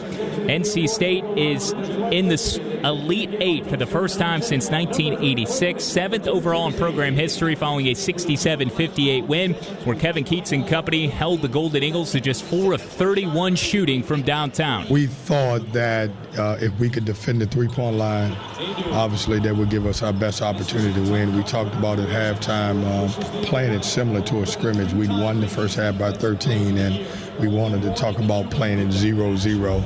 I thought we did a good job. You know, the difference difference in the game is, when you can defend teams and, you look at Joplin, who can really shoot the ball. He was 0 for 7. They were 4 for 31 from the three-point line, which that's an incredible weapon for those guys.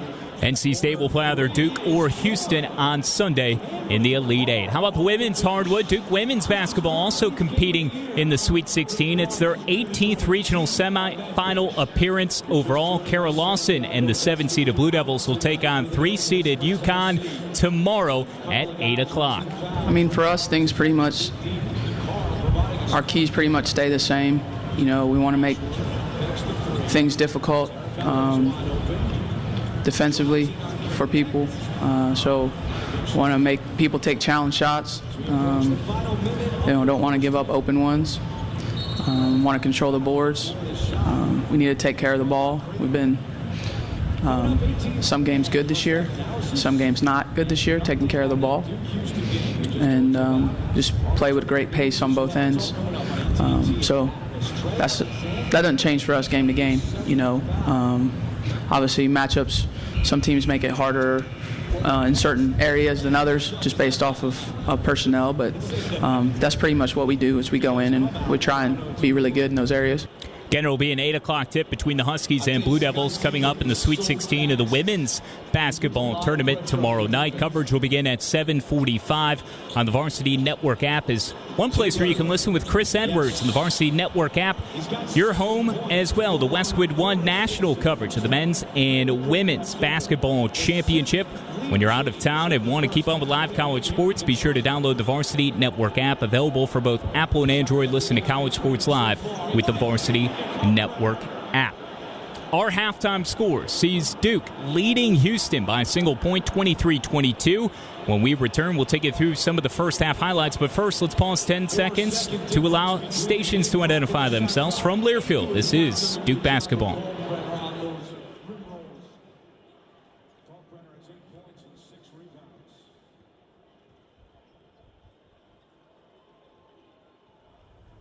We'll take you through the highlights. Coming up next is Duke leads Houston 23-22 in the Sweet 16 in Dallas on the Blue Devil Sports Network from Learfield. For any surface in every season, Continental Tire is the smart choice in tires. From ultra-high performance tires like the Extreme Contact Sport to passenger touring tires to all-terrain light truck tires like the Terrain Contact AT, Continental has a tire that gives you confidence no matter the road conditions. Whether you're looking for summer, all-season, or winter tires, Continental Tire has something to fit your needs. Visit ContinentalTire.com to find your ideal tire. Continental Tire, a proud partner of the Duke Blue Devils. At the North Carolina Education Lottery, we love to celebrate winners. So I hired a town crier to announce Pick 3, Pick 4, and Cash 5 winners. Hear ye, hear ye. But there are thousands of winners every day. Oyez, oyez, oyez. I may not have thought this through. A proclamation of jubilant accord. Who gave him a bell? Daily draw games. What will you do with your win? Must be 18 to play. See Pick 3, Pick 4 and Cash 5 prize and odds charts at nclottery.com for details. Problem Gambling Helpline, 877-718-5543. Duke plays here. Flying in, reverses it. Open in for two. This is the Blue Devil Sports Network from Learfield. Hey, pork rind lovers. Are you ready for a new low-carb salad topper with bold flavor? Croutonez pork rind croutons will be your new go-to topper. Try them on salads, soups, or as an on-the-go snack. Croutonez have the protein-packed crunch that will wake up your taste buds while curbing the carbs. Find Southern Recipe small batch Croutonez in the crouton aisle at Food Lion today. The 2-minute warning, the caution flag, the 4. PNC Bank believes in the power of a helpful watch out. That's why they created low cash mode, the financial watch out that gives you multiple options and at least 24 hours of extra time to help avoid overdraft fees. Low cash mode on Virtual Wallet from PNC Bank. To learn more, visit pncbank.com/virtual wallet. Low cash mode and Virtual Wallet are registered marks of the PNC Financial Group Services Incorporated. PNC Bank, National Association, member FDIC.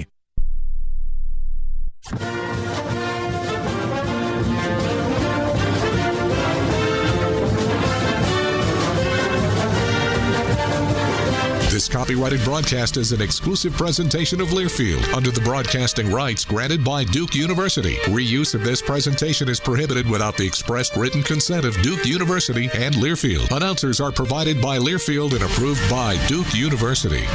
Halftime in the South Regional Semifinal Sweet 16 action. 4-seeded Duke leading top seed to Houston 23-22. Kyle Schasberg with you inside Studio 21. Let's take you through the first half highlights. Blue Devils trailing out of the gate 8-0 to the Cougars. It was 16-10 when Kyle Filipowski buried his second triple the first half. To the left baseline, Jeremy steps through with 6 to shoot. At the left block, back up top for Flip. 4 on the timer. Gonna have to do something. Jumps up from 3. Got it! Wow, what a shot! Kyle Filipowski with his second 3. And the Blue Devils are back within 3. Deficit was 3 at 18-15 moments later when Mark Mitchell was found inside by Jeremy Roach. Roach, as we approach 4 minutes to play in the half, steadies himself, gets a screen, a crossover into the paint, a blur, then Mitchell to throw it down. Mitchell got the rebound on one end thanks to a great block out by Ryan Young, then finished with a dunk on the other end. It's a 1-point game. That was the 5th Blue Devil assist at that moment on 6 made baskets. 18-17, a 1-point deficit. Jared McCain helping to pull Duke to within 1 again, trailing 20-17. Jared into the paint on the drive, rises up and scores.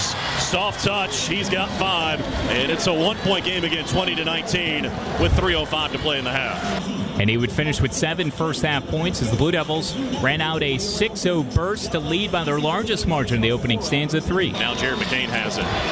To the top of the key, looking for space. Plenty of time, 12 to shoot. Drives, spins in the paint, goes up. Got it! Jared McCain has 7. And the Blue Devils lead by 3, 23-20. And it was part of a Houston drought where they knocked down just 1 of 10 field goal attempts. They were 0 for 7 at one point. Had gone without scoring for 4+ minutes, but they did score as the first half buzzer sounded. It's a 23-22 game. Duke on top of Houston here in the Sweet 16 at halftime. John Roth has more of the first half numbers when we return in a moment on the Blue Devils Sports Network from Learfield. For generations, hardworking people have relied on Ford F-Series trucks to help grow businesses, communities, families. A legacy of capability and technology that has made Ford F-Series America's best-selling trucks 47 years straight. This is the next generation of Built Ford Tough. Based on 1977 to 2023 calendar year total sales. Would you like to learn how AI-driven financial strategies can empower you to meet evolving challenges with confidence? OneStream can help you do just that. It's the next generation intelligent finance platform that streamlines corporate performance management processes such as planning, forecasting, financial close, and consolidation. Choose the smarter option. Choose OneStream. Go to onestream.com/AI and streamline your business today. You're listening to Duke basketball in the NCAA tournament. Back to Dallas in 60 seconds.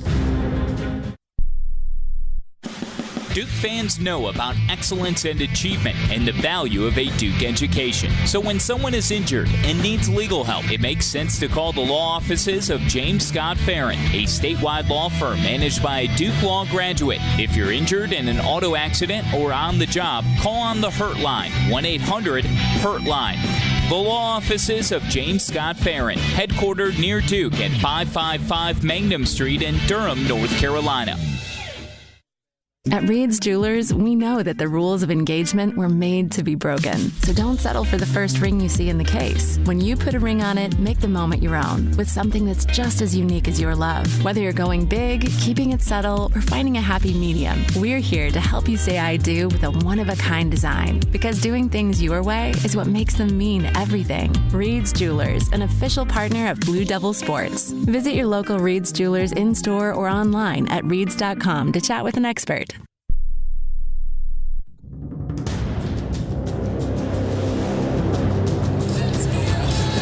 Welcome back to Dallas, where the Duke Blue Devils found themselves in an 8-0 hole earlier in this contest, but at halftime, they've turned it around and have a 1-point lead. It's 23-22, Duke over Houston. Let's check out our halftime stats presented by Steel. Step up your game with Steel battery tools for the Blue Devils. Jared McCain knocked down 1 3, got a couple of 2s, and he leads Duke in scoring with 7, while Kyle Filipowski has 6 and a team best 5 rebounds. Overall, shooting has been a problem for both teams, but for Duke, 35% from the floor, 8 out of 23.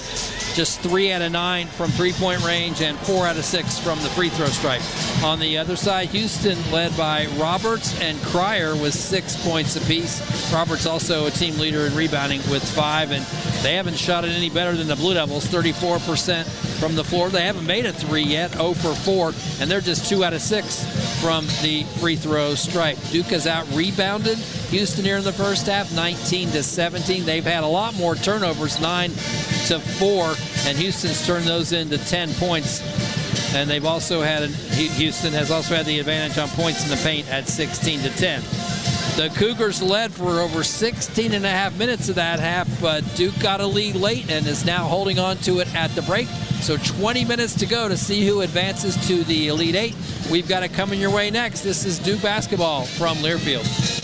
At the North Carolina Education Lottery, we love to celebrate winners. So I hired a town crier to announce Pick 3, Pick 4, and Cash 5 winners. Hear ye, hear ye. But there are thousands of winners every day. Oyez, oyez, oyez. I may not have thought this through. A proclamation of jubilant accord. Who gave him a bell? Daily draw games. What will you do with your win? Must be 18 to play. See Pick 3, Pick 4 and Cash 5 prize and odds charts at nclottery.com for details. Problem gambling helpline 877-718-5543. Blue Devils, Cougars. Steps to the left, launches, count it. We'll have more from the American Airlines Center after this local timeout. Let me grab my car keys and we'll roll. We still going to that new bar downtown? Yeah, it's supposed to be fun. Lexi, give me driving directions from home to downtown Bar District. Autocorrect. Suggest Uber. Pick up. Home. Drop off downtown Bar District. No, I'm driving. Suggest the Metro bus. Departing in 12 minutes. Point taken, Lexi. We'll grab a ride. If you drink, don't drive. Decide to ride. Brought to you in partnership by Anheuser-Busch, Mothers Against Drunk Driving, and Uber. I feel happy, Valero Pay Plus app. I feel happy, it makes savings a snap. Use it and start saving automatically. You just save some money, not too shabby. I feel happy, I'm in and out real fast. I feel happy, now pit stops are a blast. Download today and get in on the fun. Valero Pay Plus app, your savings have begun.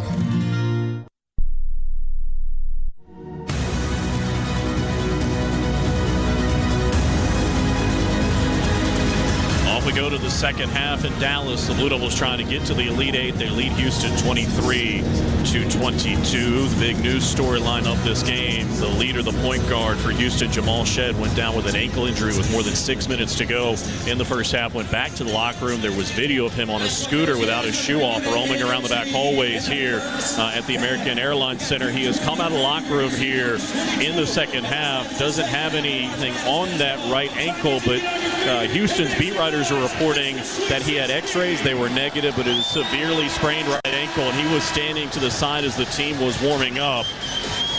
So we'll see. I could see him kind of flexing, working on that right ankle, but he is not going to start the second half. And as we said, the report from the Houston beat writers is that it is a severely sprained right ankle, and he is over on the Houston bench, but wearing his warm-up top. And that is obviously a very big development. That is huge because really he is their best player and leader, the player of the year in the Big 12, the player of the year defensively, first team consensus All-America, and just such a catalyst for their program. By the way, if you're wondering, yes, this is the lowest scoring first half of the season for the Blue Devils by 6 points. Meanwhile, for Houston, it's not. Their lowest scoring half was 21 against Iowa State in a loss on the road. It'll be Houston to have it first. We'll watch the Blue Devils go left to right here in the second half as they lead by 1, 23-22. Sharp has it for the Cougars. Proctor defending him. Sends it back up top for Francis, right back to Sharp. Into the paint, tries the lob, missed the dunk. Good contest by Mitchell, but a foul is called. And that'll be the first on Mark Mitchell, the sophomore forward, 6'9", 232 out of Kansas City, Kansas. Love another peek at that. Mitchell trying to actually get inside position where he could have stepped up and intercepted it. So tough call to go against him there. Even if he did foul, not a bad foul. Again, Francis not a good free throw shooter. And the right-handed shot putter at the line missed it short. You could tell when he releases it, he is uncomfortable. And for a word of encouragement is Cryer. Yeah. One more for Francis, trying to tie it at 23. Got that one. So he's got 5, 23 all with 19:41 to go. Proctor across midcourt. Brings it to the right. There's McCain. Jared to the top of the key and Filipowski. Splits a double team. Straight line drive. Scoop it with the left hand. Kyle Filipowski has 8. And the Blue Devils lead by 2. A little bit of an avenue at the top of the lane, and he went right for the basket and shot over the last defender underneath. Cryer for Houston. Sends it up top for Wilson. Dribbles to the left. Proctor has him on a switch. Trying to turn the corner. Cannot. Dribbles out of it. Gets a screen from Francis. Jumper up from 18. He hit it. Malik Wilson only averages 4.5 per game, but he scores here, and Houston is tied at 25. 19 minutes to go. Proctor into the hands of Mitchell to the left, and Jeremy Roach right back for Tyrese. Sends it off to the right, and Jared McCain. To the left, Mitchell looking inside. He wants to drop. Kicks to the right. Proctor saved it just in front of us. 10 to shoot. McCain at the center circle. Leaves it for Flip. Dribbles to the left. There's Jeremy Roach, the senior captain. Left side of the paint, puts the jumper up, and Jeremy Roach has his first points of the night. Under heavy pressure, he was being grabbed and slapped at and still able to fight through it and drain the shot. 27-25, 18-26 to go. Wilson sends it to the right. There's Cryer. Lobs it inside. Catching is Roberts. Defended by Mitchell. Wants to drive him. Backs him down at the right block. Spins inside and scores. Uncontested, really, as he spun to the middle. He's got 8. 27 all. The two teams have made all 4 of their shots here in the second half. Proctor looking to the right. There's Filipowski. The big fella faces up on Roberts. Looks to the left for Jeremy Roach. Not there, so he gives it to Mark Mitchell, who lobs it to Jeremy Roach. Off of a screen. Roach splits a double team into the paint. The scoop is blocked out of bounds by Francis. And the Blue Devils will keep it with 8 to shoot. Roach had his eye on Tyrese Proctor in the corner, but couldn't get a clear lane of vision to get him a pass. Proctor to inbound. Waiting. Right baseline, right side of the hoop. Having a hard time. Still waiting. Lobs it for McCain, who catches to the top of the key. There's Roach. How about a 3? Too strong. Flip claims the offensive rebound. A kick out. Proctor will reload. It swirled out. Maybe a third try. McCain has it. Saved it to Roach. He'll drive. Free throw line. Step through. Put it up and in. Jeremy Roach with 4. And the Blue Devils are back in front, 29-27. Back-to-back baskets by Jeremy Roach here in the second half. 17:25 to go. And the Blue Devils now have 7 offensive rebounds, including 2 on that possession. Wilson, a bounce pass to the right. Roberts catches in front of Mark Mitchell. 18 feet out. Wants to drive him into the paint. Rises up. Missed it badly. Late whistle and a foul coming on who? If it's on Flip, it's 3. If it's on Mitchell, it's 2. It's on Mitchell. So the big guys for the Blue Devils, each with 2 now. Mitchell, Filipowski, and Young. And more free throws coming for Houston. And it'll be Roberts, who is 52.5%, who missed his only 2 in the first half. He, like Francis, kind of shot puts it up there, and the first one is good. So 9 for him. Their team under 70% on the year from the free throw line. They got a couple of guys that are over 80, Cryer and Shed, but a lot of other ones who are down in the 50s and 60s. One more attempt for Roberts, trying to tie it at 29 with 17:11 to go. Puts it up. Missed that one. The rebound for Filipowski. Kyle now with 7 rebounds to go along with his 8 points. Eyeing perhaps a 10th double-double. Proctor across midcourt, leading by 1. Sends it to the left. There's Jeremy Roach. Right back to Tyrese Proctor. To the right, Roach. He's had the hot hand here in the second half. Trying to turn the corner on Sharp. Cannot. Back up top for Filipowski. He faces up on Roberts. Going to drive him. Spin. Go up. A kick out for Proctor. Left side three. Count it! What a find for Flip! And the lead grows to 4. Filipowski, a second assist on the night. He's got such a knack for finding his guys when he gets up in the air. Cryer for Houston. Into the paint. Nearly slid the pivot foot. Forced it. Got it. From about 4 feet out. Cryer scores. He's got 8. 32-30. 16:25 to go. And it'll be Proctor across midcourt. Waiting. Sends it to the left. There's Filipowski. Roberts defending him. Thought about a three. Instead, he'll drive into the paint. Stripped out of bounds. It'll stay with the Blue Devils with 14 to shoot. In that last exchange, I peeked over to the Houston bench. Shed was walking very gingerly. I would be very surprised if we saw him again tonight as he walked to the end of the bench. And it'll be Proctor inbound on the right baseline, right side of the hoop. Waiting, still waiting. Found McCain in the right corner. Off the back of the rim, no. And the rebound for Wilson, but a clean look for Jared. So 4 minutes into the second half, the Blue Devils lead it by 2, 32-30. Cryer backs out to the center circle. Waiting on a screen from Sharp. Turns it down. Drifts to the right. 12 to shoot. Underhand scoop for Francis. Right back to Cryer. Righty floater. Too strong. Francis, the offensive rebound. Goes back up and scores. And Houston has tied it at 32. Francis has 7.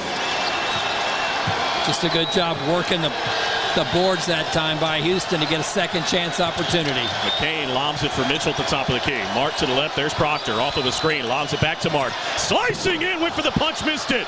Got his own rebound. Put it back up. No. Trying to get a third try. It's a hot potato, and Francis has it. Tied at 32. Almost 15 minutes to go here in Houston. Sharp has it for the Cougars. On the curl at the free throw line. Dumped it back underneath for Roberts, who missed the scoop. They fight for the rebound, and a foul coming on Mitchell, I believe. And that's going to chase us to a timeout. That'll be the third on Mark. All of them here in the second half. Let's take a break. 15:08 to go. Tied at 32 in Dallas. Every day in the U.S., more than 9 people are killed and 1,000 injured in crashes involving a distracted driver. You can't control other motorists, but you can control how you operate your vehicle. Avoid distractions while driving, like texting or checking social media. Brought to you by Trusted Choice Independent Insurance Agents of North Carolina. Learn more at trustedchoice.com/GoDuke. To learn more, visit your local Trusted Choice Independent Agency, Bagwell & Bagwell Insurance in Raleigh, or go to bagwellandbagwellins.com. For any surface in every season, Continental Tire is the smart choice in tires. From ultra-high performance tires like the Extreme Contact Sport to passenger touring tires to all-terrain light truck tires like the Terrain Contact AT, Continental has a tire that gives you confidence no matter the road conditions. Whether you're looking for summer, all-season, or winter tires, Continental Tire has something to fit your needs. Visit ContinentalTire.com to find your ideal tire. Continental Tire, a proud partner of the Duke Blue Devils. Duke fans know about excellence and achievement and the value of a Duke education. So when someone is injured and needs legal help, it makes sense to call the law offices of James Scott Farron, a statewide law firm managed by a Duke Law graduate. If you're injured in an auto accident or on the job, call on the Hurt Line, 1-800-HURT-LINE. The law offices of James Scott Farron, headquartered near Duke at 555 Mangum Street in Durham, North Carolina.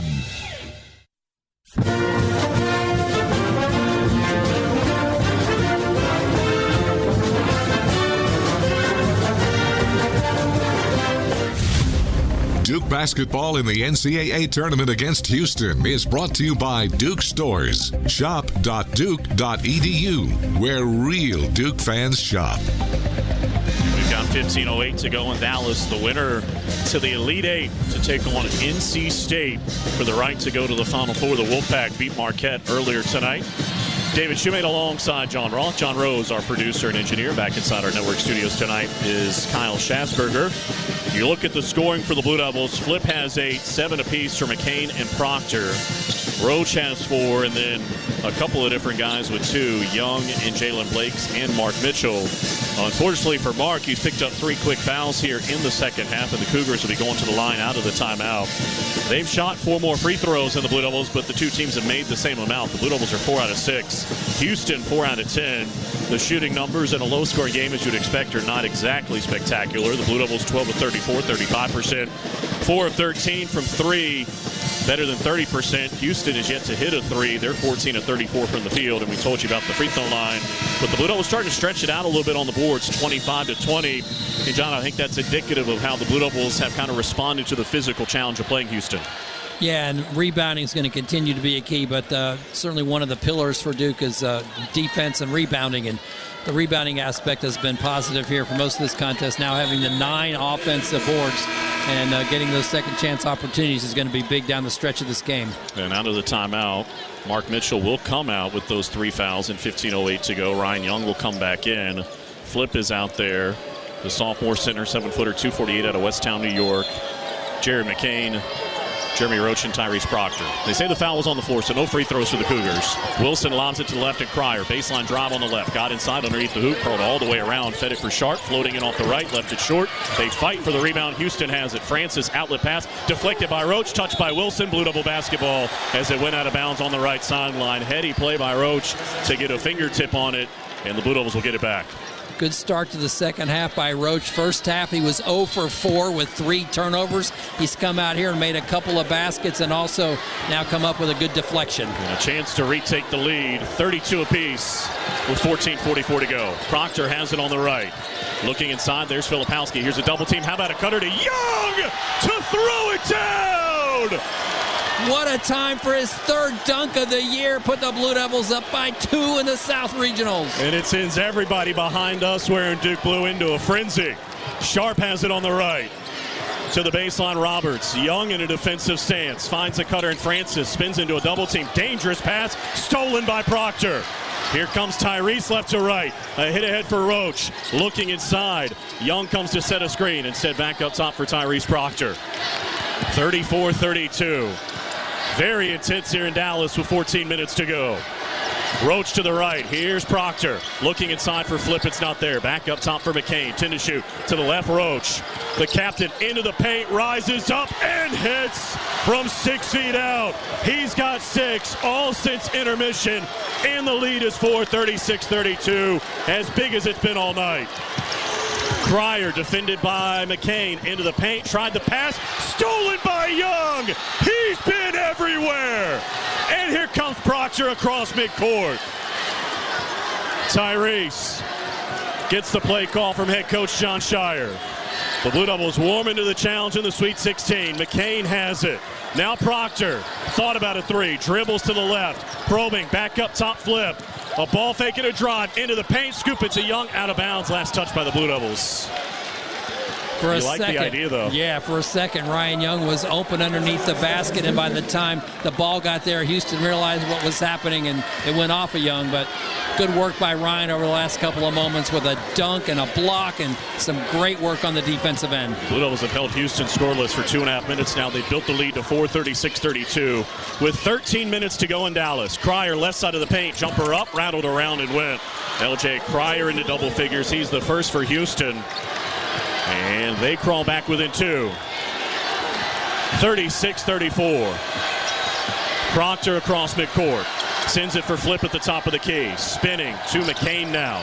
Jared leaves it for Filipowski. Wants to drive between the legs into a triple team. Up top, Proctor to the left. Roach, how about a 3? Got it! Jeremy Roach, a deep one. He's got 9 in the second half. And Duke leads by 5. 39-34 with 12:20 to go.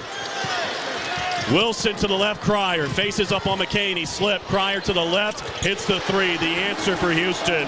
LJ Cryer's got 13. Jared McCain lost his footing for just a moment. That's all Cryer needed to hit the deep one. He's had over 100 threes on the season. Filipowski, defended by Roberts, wants to drive him. Top of the key, he'll take a 3. Too strong, the rebound fought for. Wilson has it for Houston. Duke by 2, 39-37. We're under 12 minutes to go now. Wilson dribbles up top, leaves it for Cryer, right back to Wilson. Wilson looks to the right, drifts to the left. McCain defending, 12 to shoot. Can't get it to Sharp, 10 on the timer, out near the center circle, off of a switch. Proctor has Wilson. Spinning, double teamed, an airborne flip to the baseline. Francis a jumper, air ball, Young has it. Outstanding defense, and a chance to add to a 2-point lead. Blue Devils locked in on the defensive end of the floor in this half. Jeremy Roach loves this stage. He's got it at the top of the key. A screen from Young, a drive to the left. Proctor, he'll launch. Too strong, the rebound tapped out. Flip has it. Now Roach, 9 on the timer. The shot clock didn't reset. Down to 5. Roach, does he know? 3 and 2. John Shire told him, step back, fouled. Was it a 2 or a 3? We'll see. It was on the shot. And we've got a timeout. The foul on Wilson will be his first. 10:53 to go here in the second half. The Blue Devils going to the line with a 39-37 lead. At the North Carolina Education Lottery, we love to celebrate winners. So I hired a town crier to announce Pick 3, Pick 4, and Cash 5 winners. Hear ye, hear ye. But there are thousands of winners every day. Oyez, oyez, oyez! I may not have thought this through. A proclamation of jubilant accord. Who gave him a bell? Daily draw games. What will you do with your win? Must be 18 to play. See Pick 3, Pick 4 and Cash 5 prize and odds charts at nclottery.com for details. Problem gambling helpline 877-718-5543. Duke, Houston. You're listening to Duke basketball in the NCAA tournament. We'll get back to Dallas in 60 seconds. Hey, pork rind lovers. Are you ready for a new low-carb salad topper with bold flavor? Croutonez pork rind croutons will be your new go-to topper. Try them on salads, soups, or as an on-the-go snack. Croutonez have the protein-packed crunch that will wake up your taste buds while curbing the carbs. Find Southern Recipes small batch Croutonez in the crouton aisle at Food Lion today. It's bow time. Sometimes the craving for Bojangles Supremes is so strong you just gotta have them. Even when your gas tank is on empty and Bojangles is still 10 miles down the highway.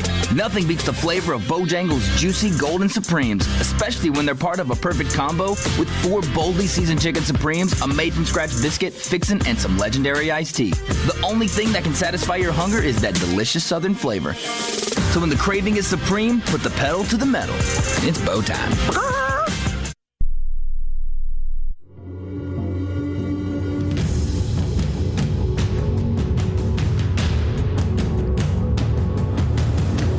Blue Devils lead by a deuce, 39-37 in this Sweet 16 matchup. 10:57 to play in the second half from Dallas. Kyle Schasberger inside Studio 21. Duke 7 of 16 from the floor, close to 44% shooting here in the second half. And Jeremy Roach with 4 of those made field goals since halftime. Jared leaves it for Filipowski. Wants to drive between the legs into a triple team. Up top, Proctor to the left. Roach, how about a 3? Got it! Jeremy Roach, a deep one. He's got 9 in the second half, and Duke leads by 5. And that was the largest lead of the contest thus far. It has been trimmed to just 2, but 39-37, Duke in front. Jeremy Roach with 9 points all since halftime. David? And headed to the line to shoot 3 out of the timeout as the officials went to the monitor, reviewed it, determined he was behind the line on that foul late in the shot clock. And as the Blue Devils head to the line, we remind you that Food Line is the proud sponsor of the Score to Get More program. They made 4 in the first half. 499 makes now on the season. And Food Line has donated 30,000 meals to help our neighbors in need. And it'll be Jeremy Roach at the free throw line. We talked earlier about that game against Texas Tech 2 years ago in the Sweet 16, John Roth. He had 15 that night, 4 rebounds, 5 assists, and a steal. Didn't score in the first half, but has made his presence known here in the second with 9, 2 assists, and now at 85.8%, he's at the line to shoot 3. And the first one is good. Yeah, it took him a minute to get into this contest. He also had those 3 turnovers, including 2 right at the beginning of the game. But now that he's come out here in the second half, he is fully engaged with what's going on. He's the first Blue Devil into double figures. And the second free throw is good. And now an opportunity to build the lead back to 5 with 10:53 to go here in Dallas. Steadies himself. On the way. Got them all. I mean, how valuable is that? Deep in the NCAA tournament. 42-37, 10:50 to go. Roach has 12 of the 19 since the break. Cryer on the left, defended by Proctor. Waiting, still waiting. Trying to drive, cannot. Up top, a ball fake. A drive for Walker, underhand scoop. Bobbled by Roberts, out of bounds and over to the Blue Devils. And that is turnover number 8 for Houston. Remember, the Blue Devils had those 4 in quick succession in the first couple of minutes, only 6 since. And that time, just a lack of execution by Houston. The play was set up well and just couldn't handle it at the end under the basket. A chance to add to a 5-point lead with 10.5 minutes to go. Roach has it again. Top of the key. They send a double team at him. Fed flip, looking for a cutter. He's one-on-one with Roberts. He'll drive, spin to the baseline, step through, take the contact, and shoot 2. That foul will be on Roberts, and that's his 3rd. A flurry of moves for Kyle Filipowski. Steadied himself, took the contact, and now he's headed to the line for the first time tonight. And the Blue Devils have taken 1 fewer free throw than Houston, but they've shot it better, John. 7 of 9. The Cougars 4 out of 10. See if Kyle can add to that. Blue Devils perfect in this half so far. Oh, got the friendly roll on the first one as it hit the front of the rim. Crawled over and went down. He's got 9. The second could see him join Roach in double figures and build it to a 7-point lead. On the way, too strong. And the rebound in traffic for Ramon Walker. So 43-37, the Duke advantage as we approach the midway point of the second half. Roberts, a handoff for Dunn. Now back up top, it comes for Cryer. He drifts to the right, whips it to the baseline. Roberts nearly slipped. Faces up on Ryan Young. Wants to back him down, right side of the paint. About 8 feet out, whistle, and a foul is going to be called as they're trying to establish position. That's 3 on Ryan Young. 4th on the team. Houston's been whistled for 2. So Young and Mitchell now both with 3 on the Duke side. And with 9:54 to go, Wilson looks to be the inbounder for the Cougars. Waiting, still waiting. Having a hard time, gets it in for Dunn. He wants a baseline drive. Forced it up over McCain, got the whistle, and free throws coming. That's the second on Jared. McCain, Cougars will shoot 2. McCain trying to remain vertical with his arms straight up on that attempt inside, but got a little bit of the body. Dunn just shy of 70% on the year. Will shoot his first 2 of the night, looking for his first point. The redshirt senior, transfer from Temple. Been in double figures 10 times this year, but only twice in their last 16 games that he's played in, and the first attempt is good. So 1 more for Dunn. Trying to cut it to 4 with 9:51 to go. On the way. Got that one as well. 43-39, 9:51 left here in Dallas. The Blue Devils trying to get to the Elite 8 for a 24th time. Filipowski and Proctor playing catch in backcourt. They bring it across left to right. Tyrese calls out the play, drifts to the left. There's Jeremy Roach. He's got 12 since intermission. Takes a screen from Flip to the right. It's Proctor. A ball fake and a drive kick back for Roach. Plenty of time, 10 to shoot.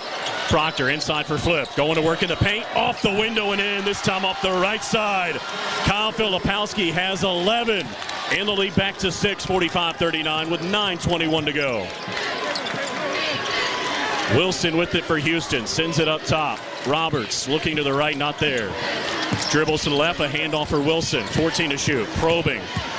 Underhand scoop on the left. It's Walker, now Cryer. 9 to shoot. Crossover. Can't shoot over Proctor. Nearly knocked loose. 5 on the timer. Cryer with 4. With 3 to the right. It's a 3-ball for Walker, and he hit it.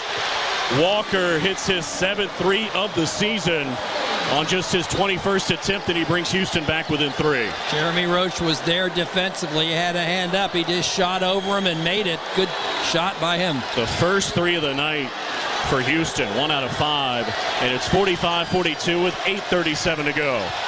Proctor across midcourt.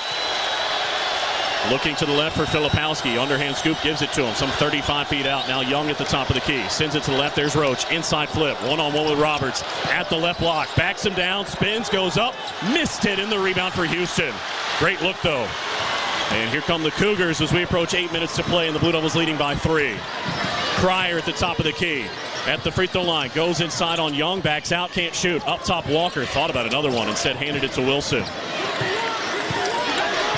Kelvin Sampson calls out the play call. McCain staring down Wilson. He crossed him over on a switch. Young has him. 6 to shoot. Now McCain to the left. Walker again. Too strong this time in the rebound for Ryan Young.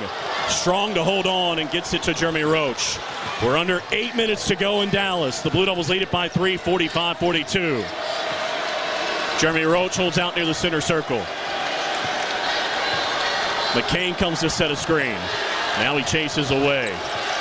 Roach staring down Wilson, gets a screen from Flip. Waiting, 8 to shoot. Roach, step back 2. No, the rebound for Filipowski, put it up and was fouled. They say on the floor. He caught it in one motion and shot. John Shire asking why that's not a shooting foul. And we've got a timeout. 7:26 to go in Dallas. It's Duke 45 and Houston 42. It's tournament time for your Blue Devils. You can show your support of Duke all year long by purchasing authentic Duke merchandise from DukeStore.com. Our huge assortment of Duke apparel means you won't have to go anywhere else for the perfect t-shirt, jersey, sweatshirt, or hat. The only collection of Duke merchandise in the world that actually comes to you directly from Duke University. DukeStore.com, where real Duke fans shop. Let me grab my car keys and we'll roll. We still going to that new bar downtown? Yeah, it's supposed to be fun. Lexi, give me driving directions from home to downtown Bar District. Autocorrect. Suggest Uber. Pick up. Home. Drop off downtown Bar District. No, I'm driving. Suggest the Metro bus. Departing in 12 minutes. Point taken, Lexi. We'll grab a ride. If you drink, don't drive. Decide to ride. Brought to you in partnership by Anheuser-Busch, Mothers Against Drunk Driving, and Uber. Would you like to learn how AI-driven financial strategies can empower you to meet evolving challenges with confidence? OneStream can help you do just that. It's the next generation intelligent finance platform that streamlines corporate performance management processes such as planning, forecasting, financial close, and consolidation. Choose the smarter option. Choose OneStream. Go to onestream.com/AI and streamline your business today.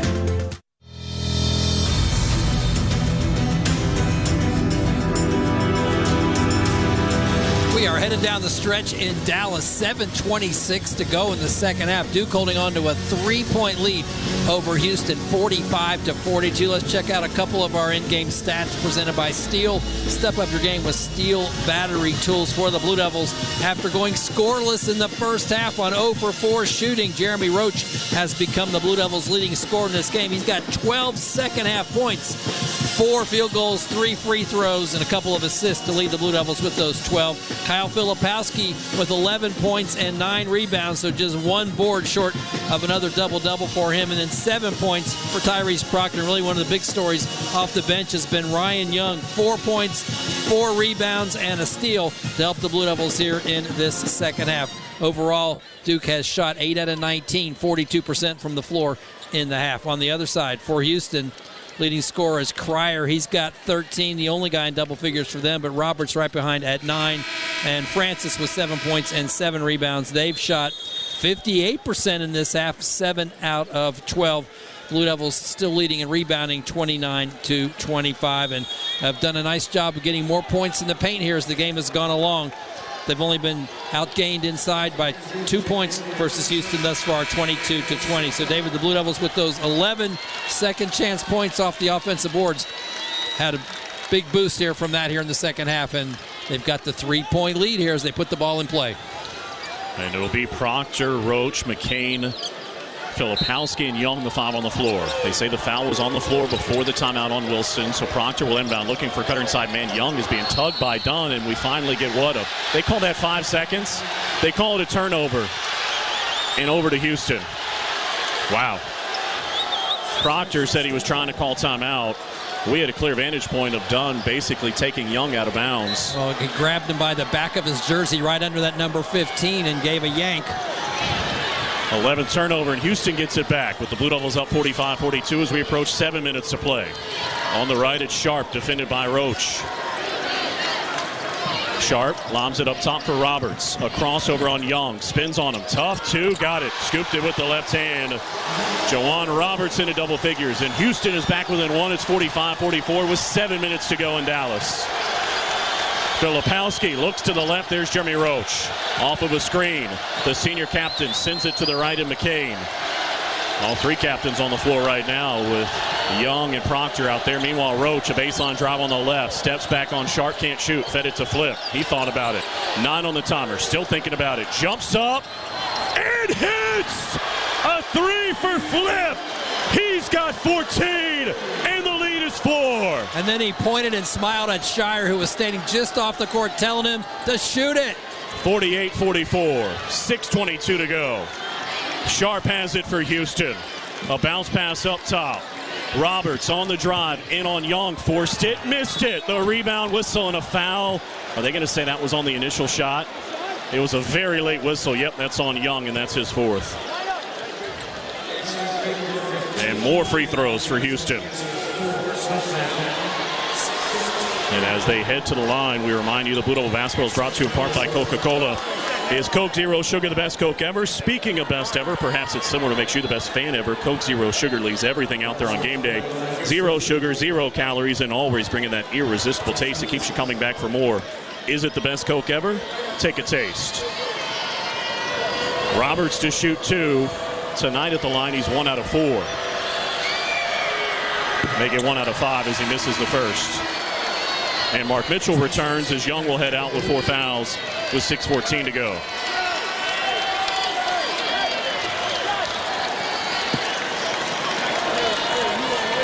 Roberts looking for his 12th point of the night. Sends the second one on the way. Got that one. So it's 48-45. The Blue Devils in front with 6:14 to go. And Tyrese Proctor brings it across. Everybody on their feet here in Dallas. The winner to the Elite Eight to take on NC State. Jeremy Roach off of a screen set by Filipowski. Lobs it to the corner, stolen by Roberts, who saved it for Sharp. And here come the Cougars right to left. Cryer with McCain defending. We're under 6 minutes now. Drifts to the left. Waits, takes the screen. Mitchell has him on a switch. Shot clock's at 15. Here's Roberts to the right. Gets a screen, got to the baseline. McCain's still there, 9 to shoot. Trying to back him down, spins into Filipowski, forced it up, missed it, and another foul inside.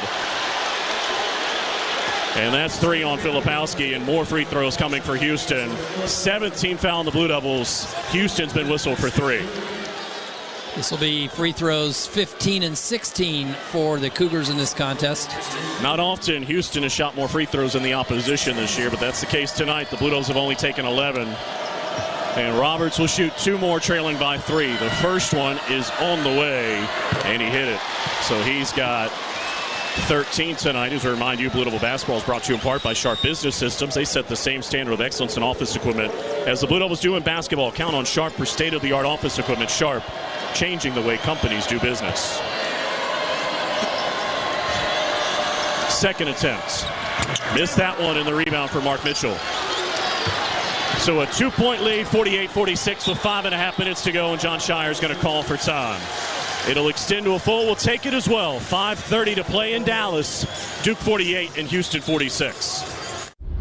For any surface in every season, Continental Tire is the smart choice in tires. From ultra-high performance tires like the Extreme Contact Sport to passenger touring tires to all-terrain light truck tires like the Terrain Contact AT. Continental has a tire that gives you confidence no matter the road conditions. Whether you're looking for summer, all-season, or winter tires, Continental Tire has something to fit your needs. Visit ContinentalTire.com to find your ideal tire. Continental Tire, a proud partner of the Duke Blue Devils. For the latest in news, notes, and special content, head to GoDuke.com. This is the Blue Devils Sports Network from Learfield. He'll fire, and it's good. This is Duke head men's basketball coach John Shire. When it comes to keeping our team healthy, we turn to the team at Duke Sports Medicine. We offer full-service sports medicine care at locations throughout the Triangle, where you can see the same experts used by Duke Athletics. Make an appointment or learn more at dukehealth.org/sportsmedicine. Go Duke. The crowd loves that. Whether you're in the market for a new boat or just need service or accessories for an existing boat, turn to Overby Marine. Now with 2 locations in Kittrell and Lake Gaston, Overby Marine offers the highest quality marine products and services, including the latest from Sea Ray, Centurion, Avalon, Bennington, as well as Sea Pro Center Console. Overby Marine also offers the largest selection of parts in the region, along with full-service facilities at their 2 locations. So stop by or give them a call at 252-586-3593 or online at overbymarine.com. Overby Marine. Don't let adventure pass you by.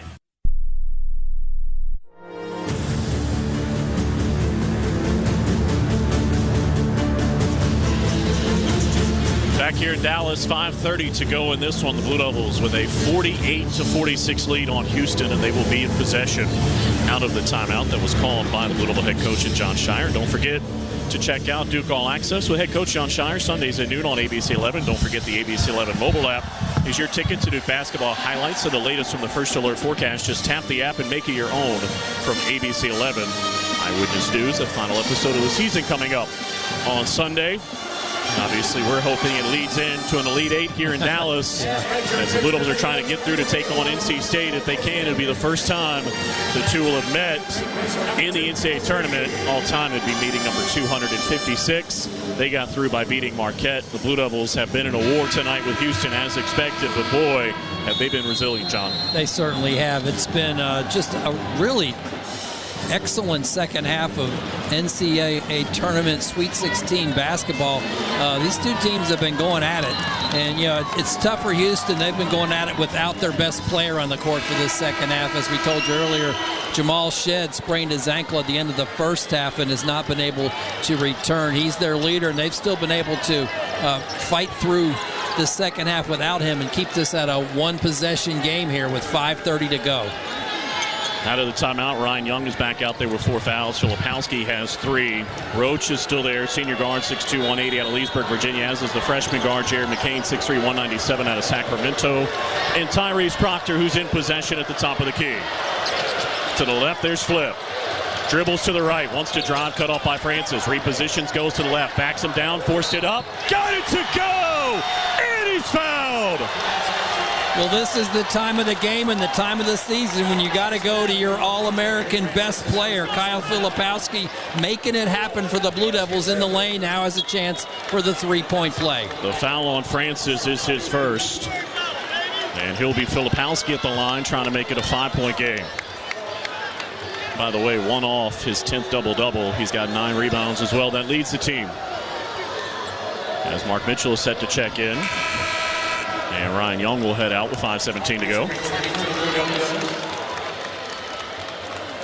Quick word of advice from Jeremy Roach to Mark Mitchell. And now Flip is ready to try to see if he can make it a 3-point play. Kind of takes the shoulders back, 2 dribbles, sends it on the way, and missed it strong. Mitchell got a hand on the rebound. They fight for it. McCain tapped it to Roach.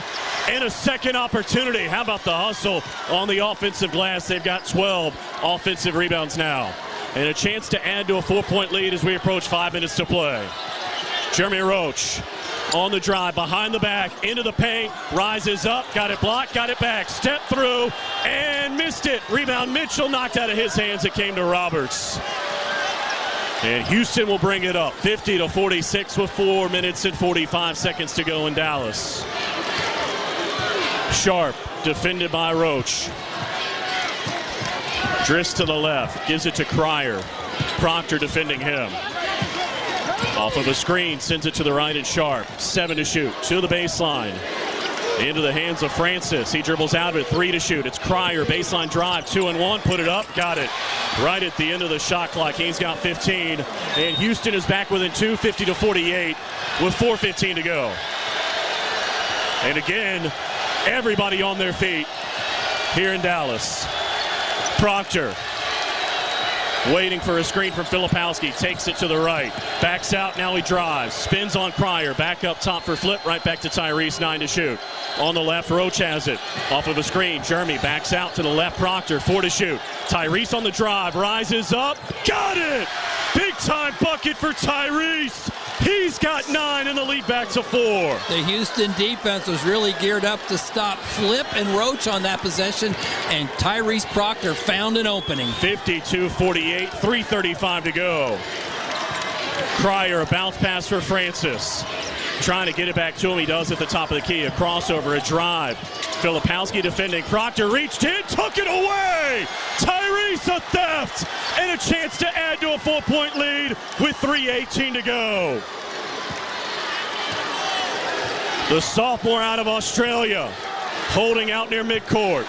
Now Flip has it at the top of the key. To the left, there's Roach. Off of a screen.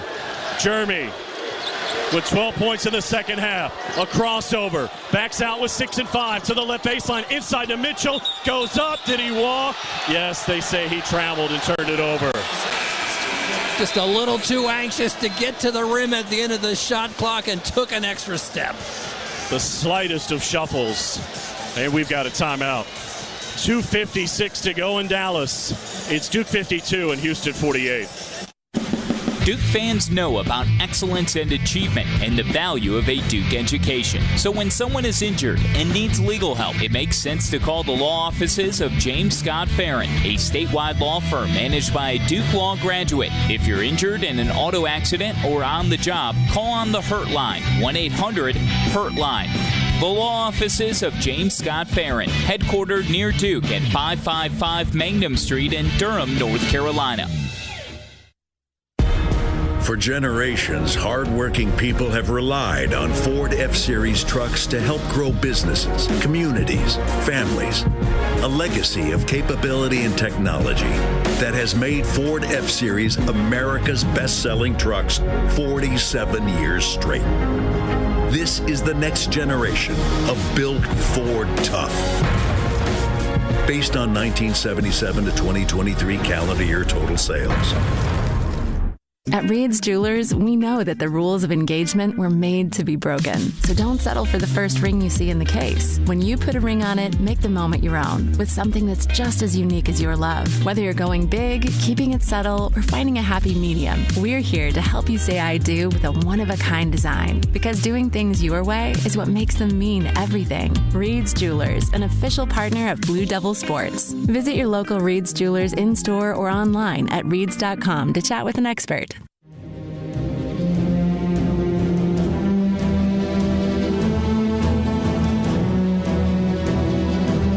On the left, Roach has it. Off of a screen, Jeremy backs out to the left, Proctor, 4 to shoot. Tyrese on the drive, rises up, got it! Big time bucket for Tyrese. He's got 9 and the lead back to 4. The Houston defense was really geared up to stop Flip and Roach on that possession, and Tyrese Proctor found an opening. A big basket led by a big assist, and it was our Harris Teeter assist of the game. Harris Teeter offers you everything you need for the perfect game day, from subs to pizza to snacks to drinks. Harris Teeter's got you covered. Plus, there are great ways to save every day with fuel points, eVic, and HT+. Visit harristeeter.com for more info. Roach with that huge assist on that last bucket by Tyrese Proctor happened just a couple of moments ago to put the Blue Devils up 52-48, and that's where we are right now with 2:56 to go. That assist, one of 14 by the Blue Devils on the day, one of 3 by Jeremy Roach, and we have gotten down to crunch time of this season with 2:56 to go and a 4-point game here in the South Region semifinals in Dallas. Blue Devils on top by those 4. How about 14 assists in a game where you only have 19 field goals? McCain won off his personal best with 4. Proctor doing his thing. He's got 4 as well. And then 3 for Jeremy Roach. 2 in double figures. Flip has 16. There is some foul trouble. Young has 4. Mitchell and Filipowski each with 3. If there's a tie-up, the Blue Devils have the possession arrow. They're not anywhere near the bonus. Only 4 fouls on Houston. 1-1 coming for the Cougars on common fouls. Duke has been whistled for 7. Houston has it. The Blue Devils have the 4-point lead, 52-48. 2:44 to go.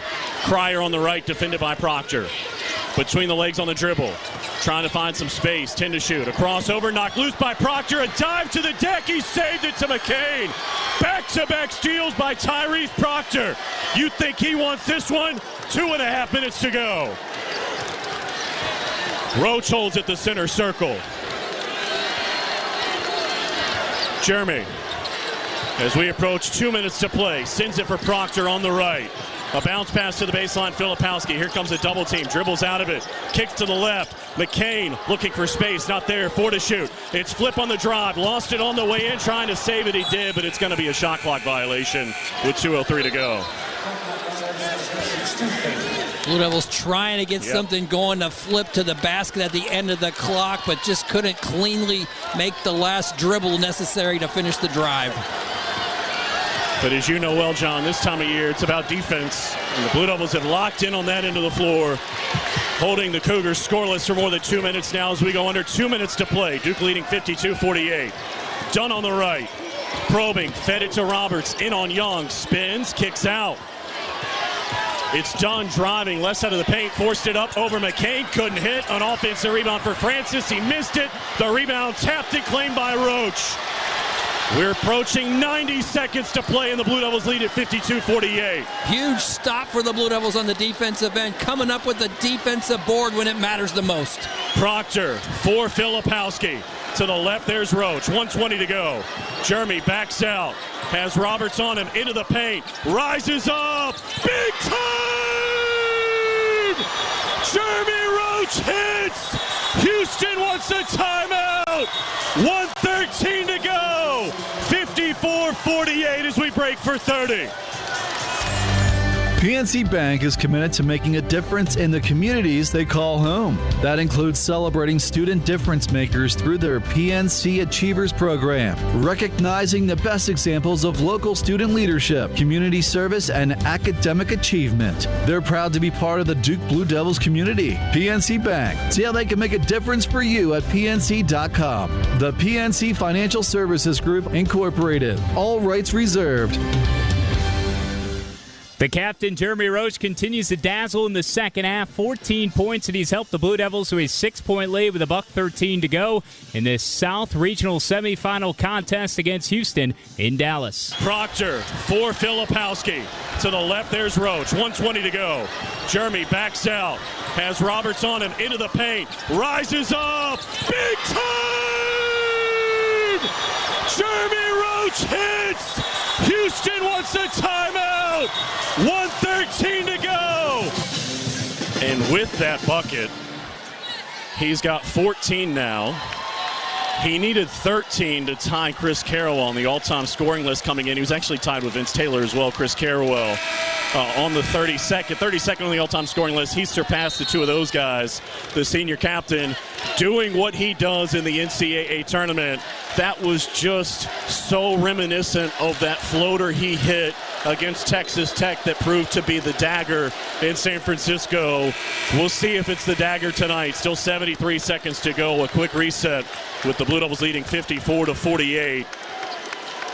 The Blue Devils are not near the bonus. Houston has only committed 4 fouls here in the second half. The Blue Devils 7. The possession error resides with John Shire's group, and we told you about the foul trouble. Flip has 3. Young has 4. Mitchell with 3. No reason to hold back now, though. Cryer quickly across midcourt. Each team with 2 timeouts as well. Roberts right side of the paint. Drives. Missed it. They fight for the rebound, and it's out of bounds. Trying to save it. They were able to off of McCain. It'll stay with Houston as Roberts was able to get them another possession. With 59.8 to go, 20 on the shot clock, and the Blue Devils lead it by 6. Houston still scrapping and trying to go inside and get points in the paint, and it just missed a couple of shots right at the rim in the last couple of seconds. Sharp is the inbounder. Waiting, still waiting. Looking it over, lobs it out near midcourt for Roberts. The clock is winding, 57 seconds to go. It's done. Off of a screen set by Roberts. Probing, thought about a 3, kicks to the left. Sharp bobbled it, got it back into the paint, steps through. Young fouled him, he scored, and a free throw coming with 48.7 to go. Young is fouled out, and that's the last thing you wanted to do. It's 54-50 with Houston going to free throw line. chance to make it a one-possession game if they can hit the free throw with 48.7 seconds left. John Shire taking the full allotment of time before he subs in for Ryan Young here, giving him a chance to give some last-minute instructions to his team without the official timeout. First points of the night, or for the second half for Sharp, I should say. And he's obviously a very good free throw shooter. He's made his only 2 attempts tonight at nearly 85% on the year. So the Blue Devils use that timeout you can when somebody fouls out. Mark Mitchell will return. 2 timeouts for each side. 2 30s for Kelvin Sampson. John Shire with a full and a 30. And David, that's the first time that Houston has scored in this game since the 4:23 mark. The Blue Devils held them almost 4 minutes without a point here as they build up this lead. Well, think about the steals for Proctor during that span. 2 steals, yep.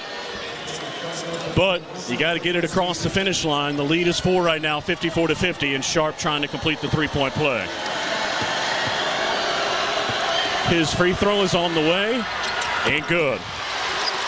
So 7 for him, 48.7 to go. 18.7 the differential between the shot clock and the game clock. The Blue Devils by 3, and Houston's not going to foul. Proctor across midcourt. You can obviously be deliberate here. Roach has it out near midcourt. 38 seconds to go. Jeremy just holding on to it. We're down to 30 seconds to go in Dallas. Roach on the drive, cut off, takes the screen from Flip. Fed it back to him at the free throw line. Jumper up, rattled out. The rebound, Mitchell knocked it off of Houston, but they're able to save it. 20 seconds to go. Sharp across midcourt, 17 seconds, and a timeout taken by Houston with 15.9 to go. We'll keep it here. In fact, we'll break for 10 seconds for station identification. This is Duke basketball from Learfield.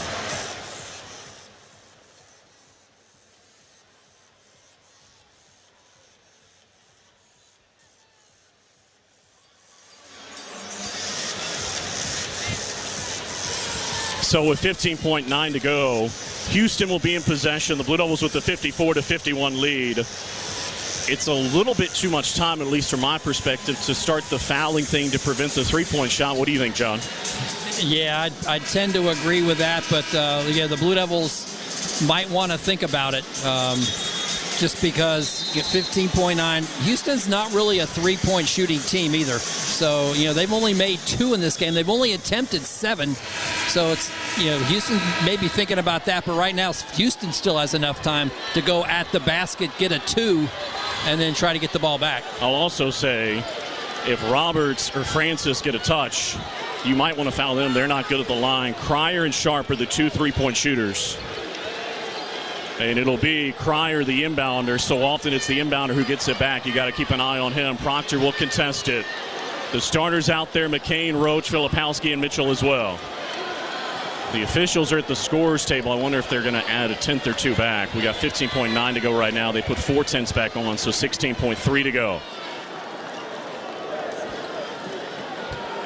And it'll be Cryer to inbound along the right sideline. Look across, John Shire wipes some sweat from across his forehead. And Cryer to inbound does for Sharp. 15 seconds to go. Right back to Cryer. 12 to shoot. A floater off the left. No good. The rebound into the air. Tapped by Mitchell. Out of bounds. It'll be Houston basketball with 8.9 to go. And Kelvin Sampson's going to use his last time out here, I think. The officials haven't whistled for it yet. They're actually going to review this to see who was off of with 8.9 to go. So the Cougars won't have to use a timeout. The 2 teams will go to their respective huddles, and we're going to see who had possession there. Now you're closer. You might think about fouling up by 3 with 8.9 to go. You might think about that right now. But the Blue Devils, to me, to the naked eye, it looked like it went off of Mark Mitchell.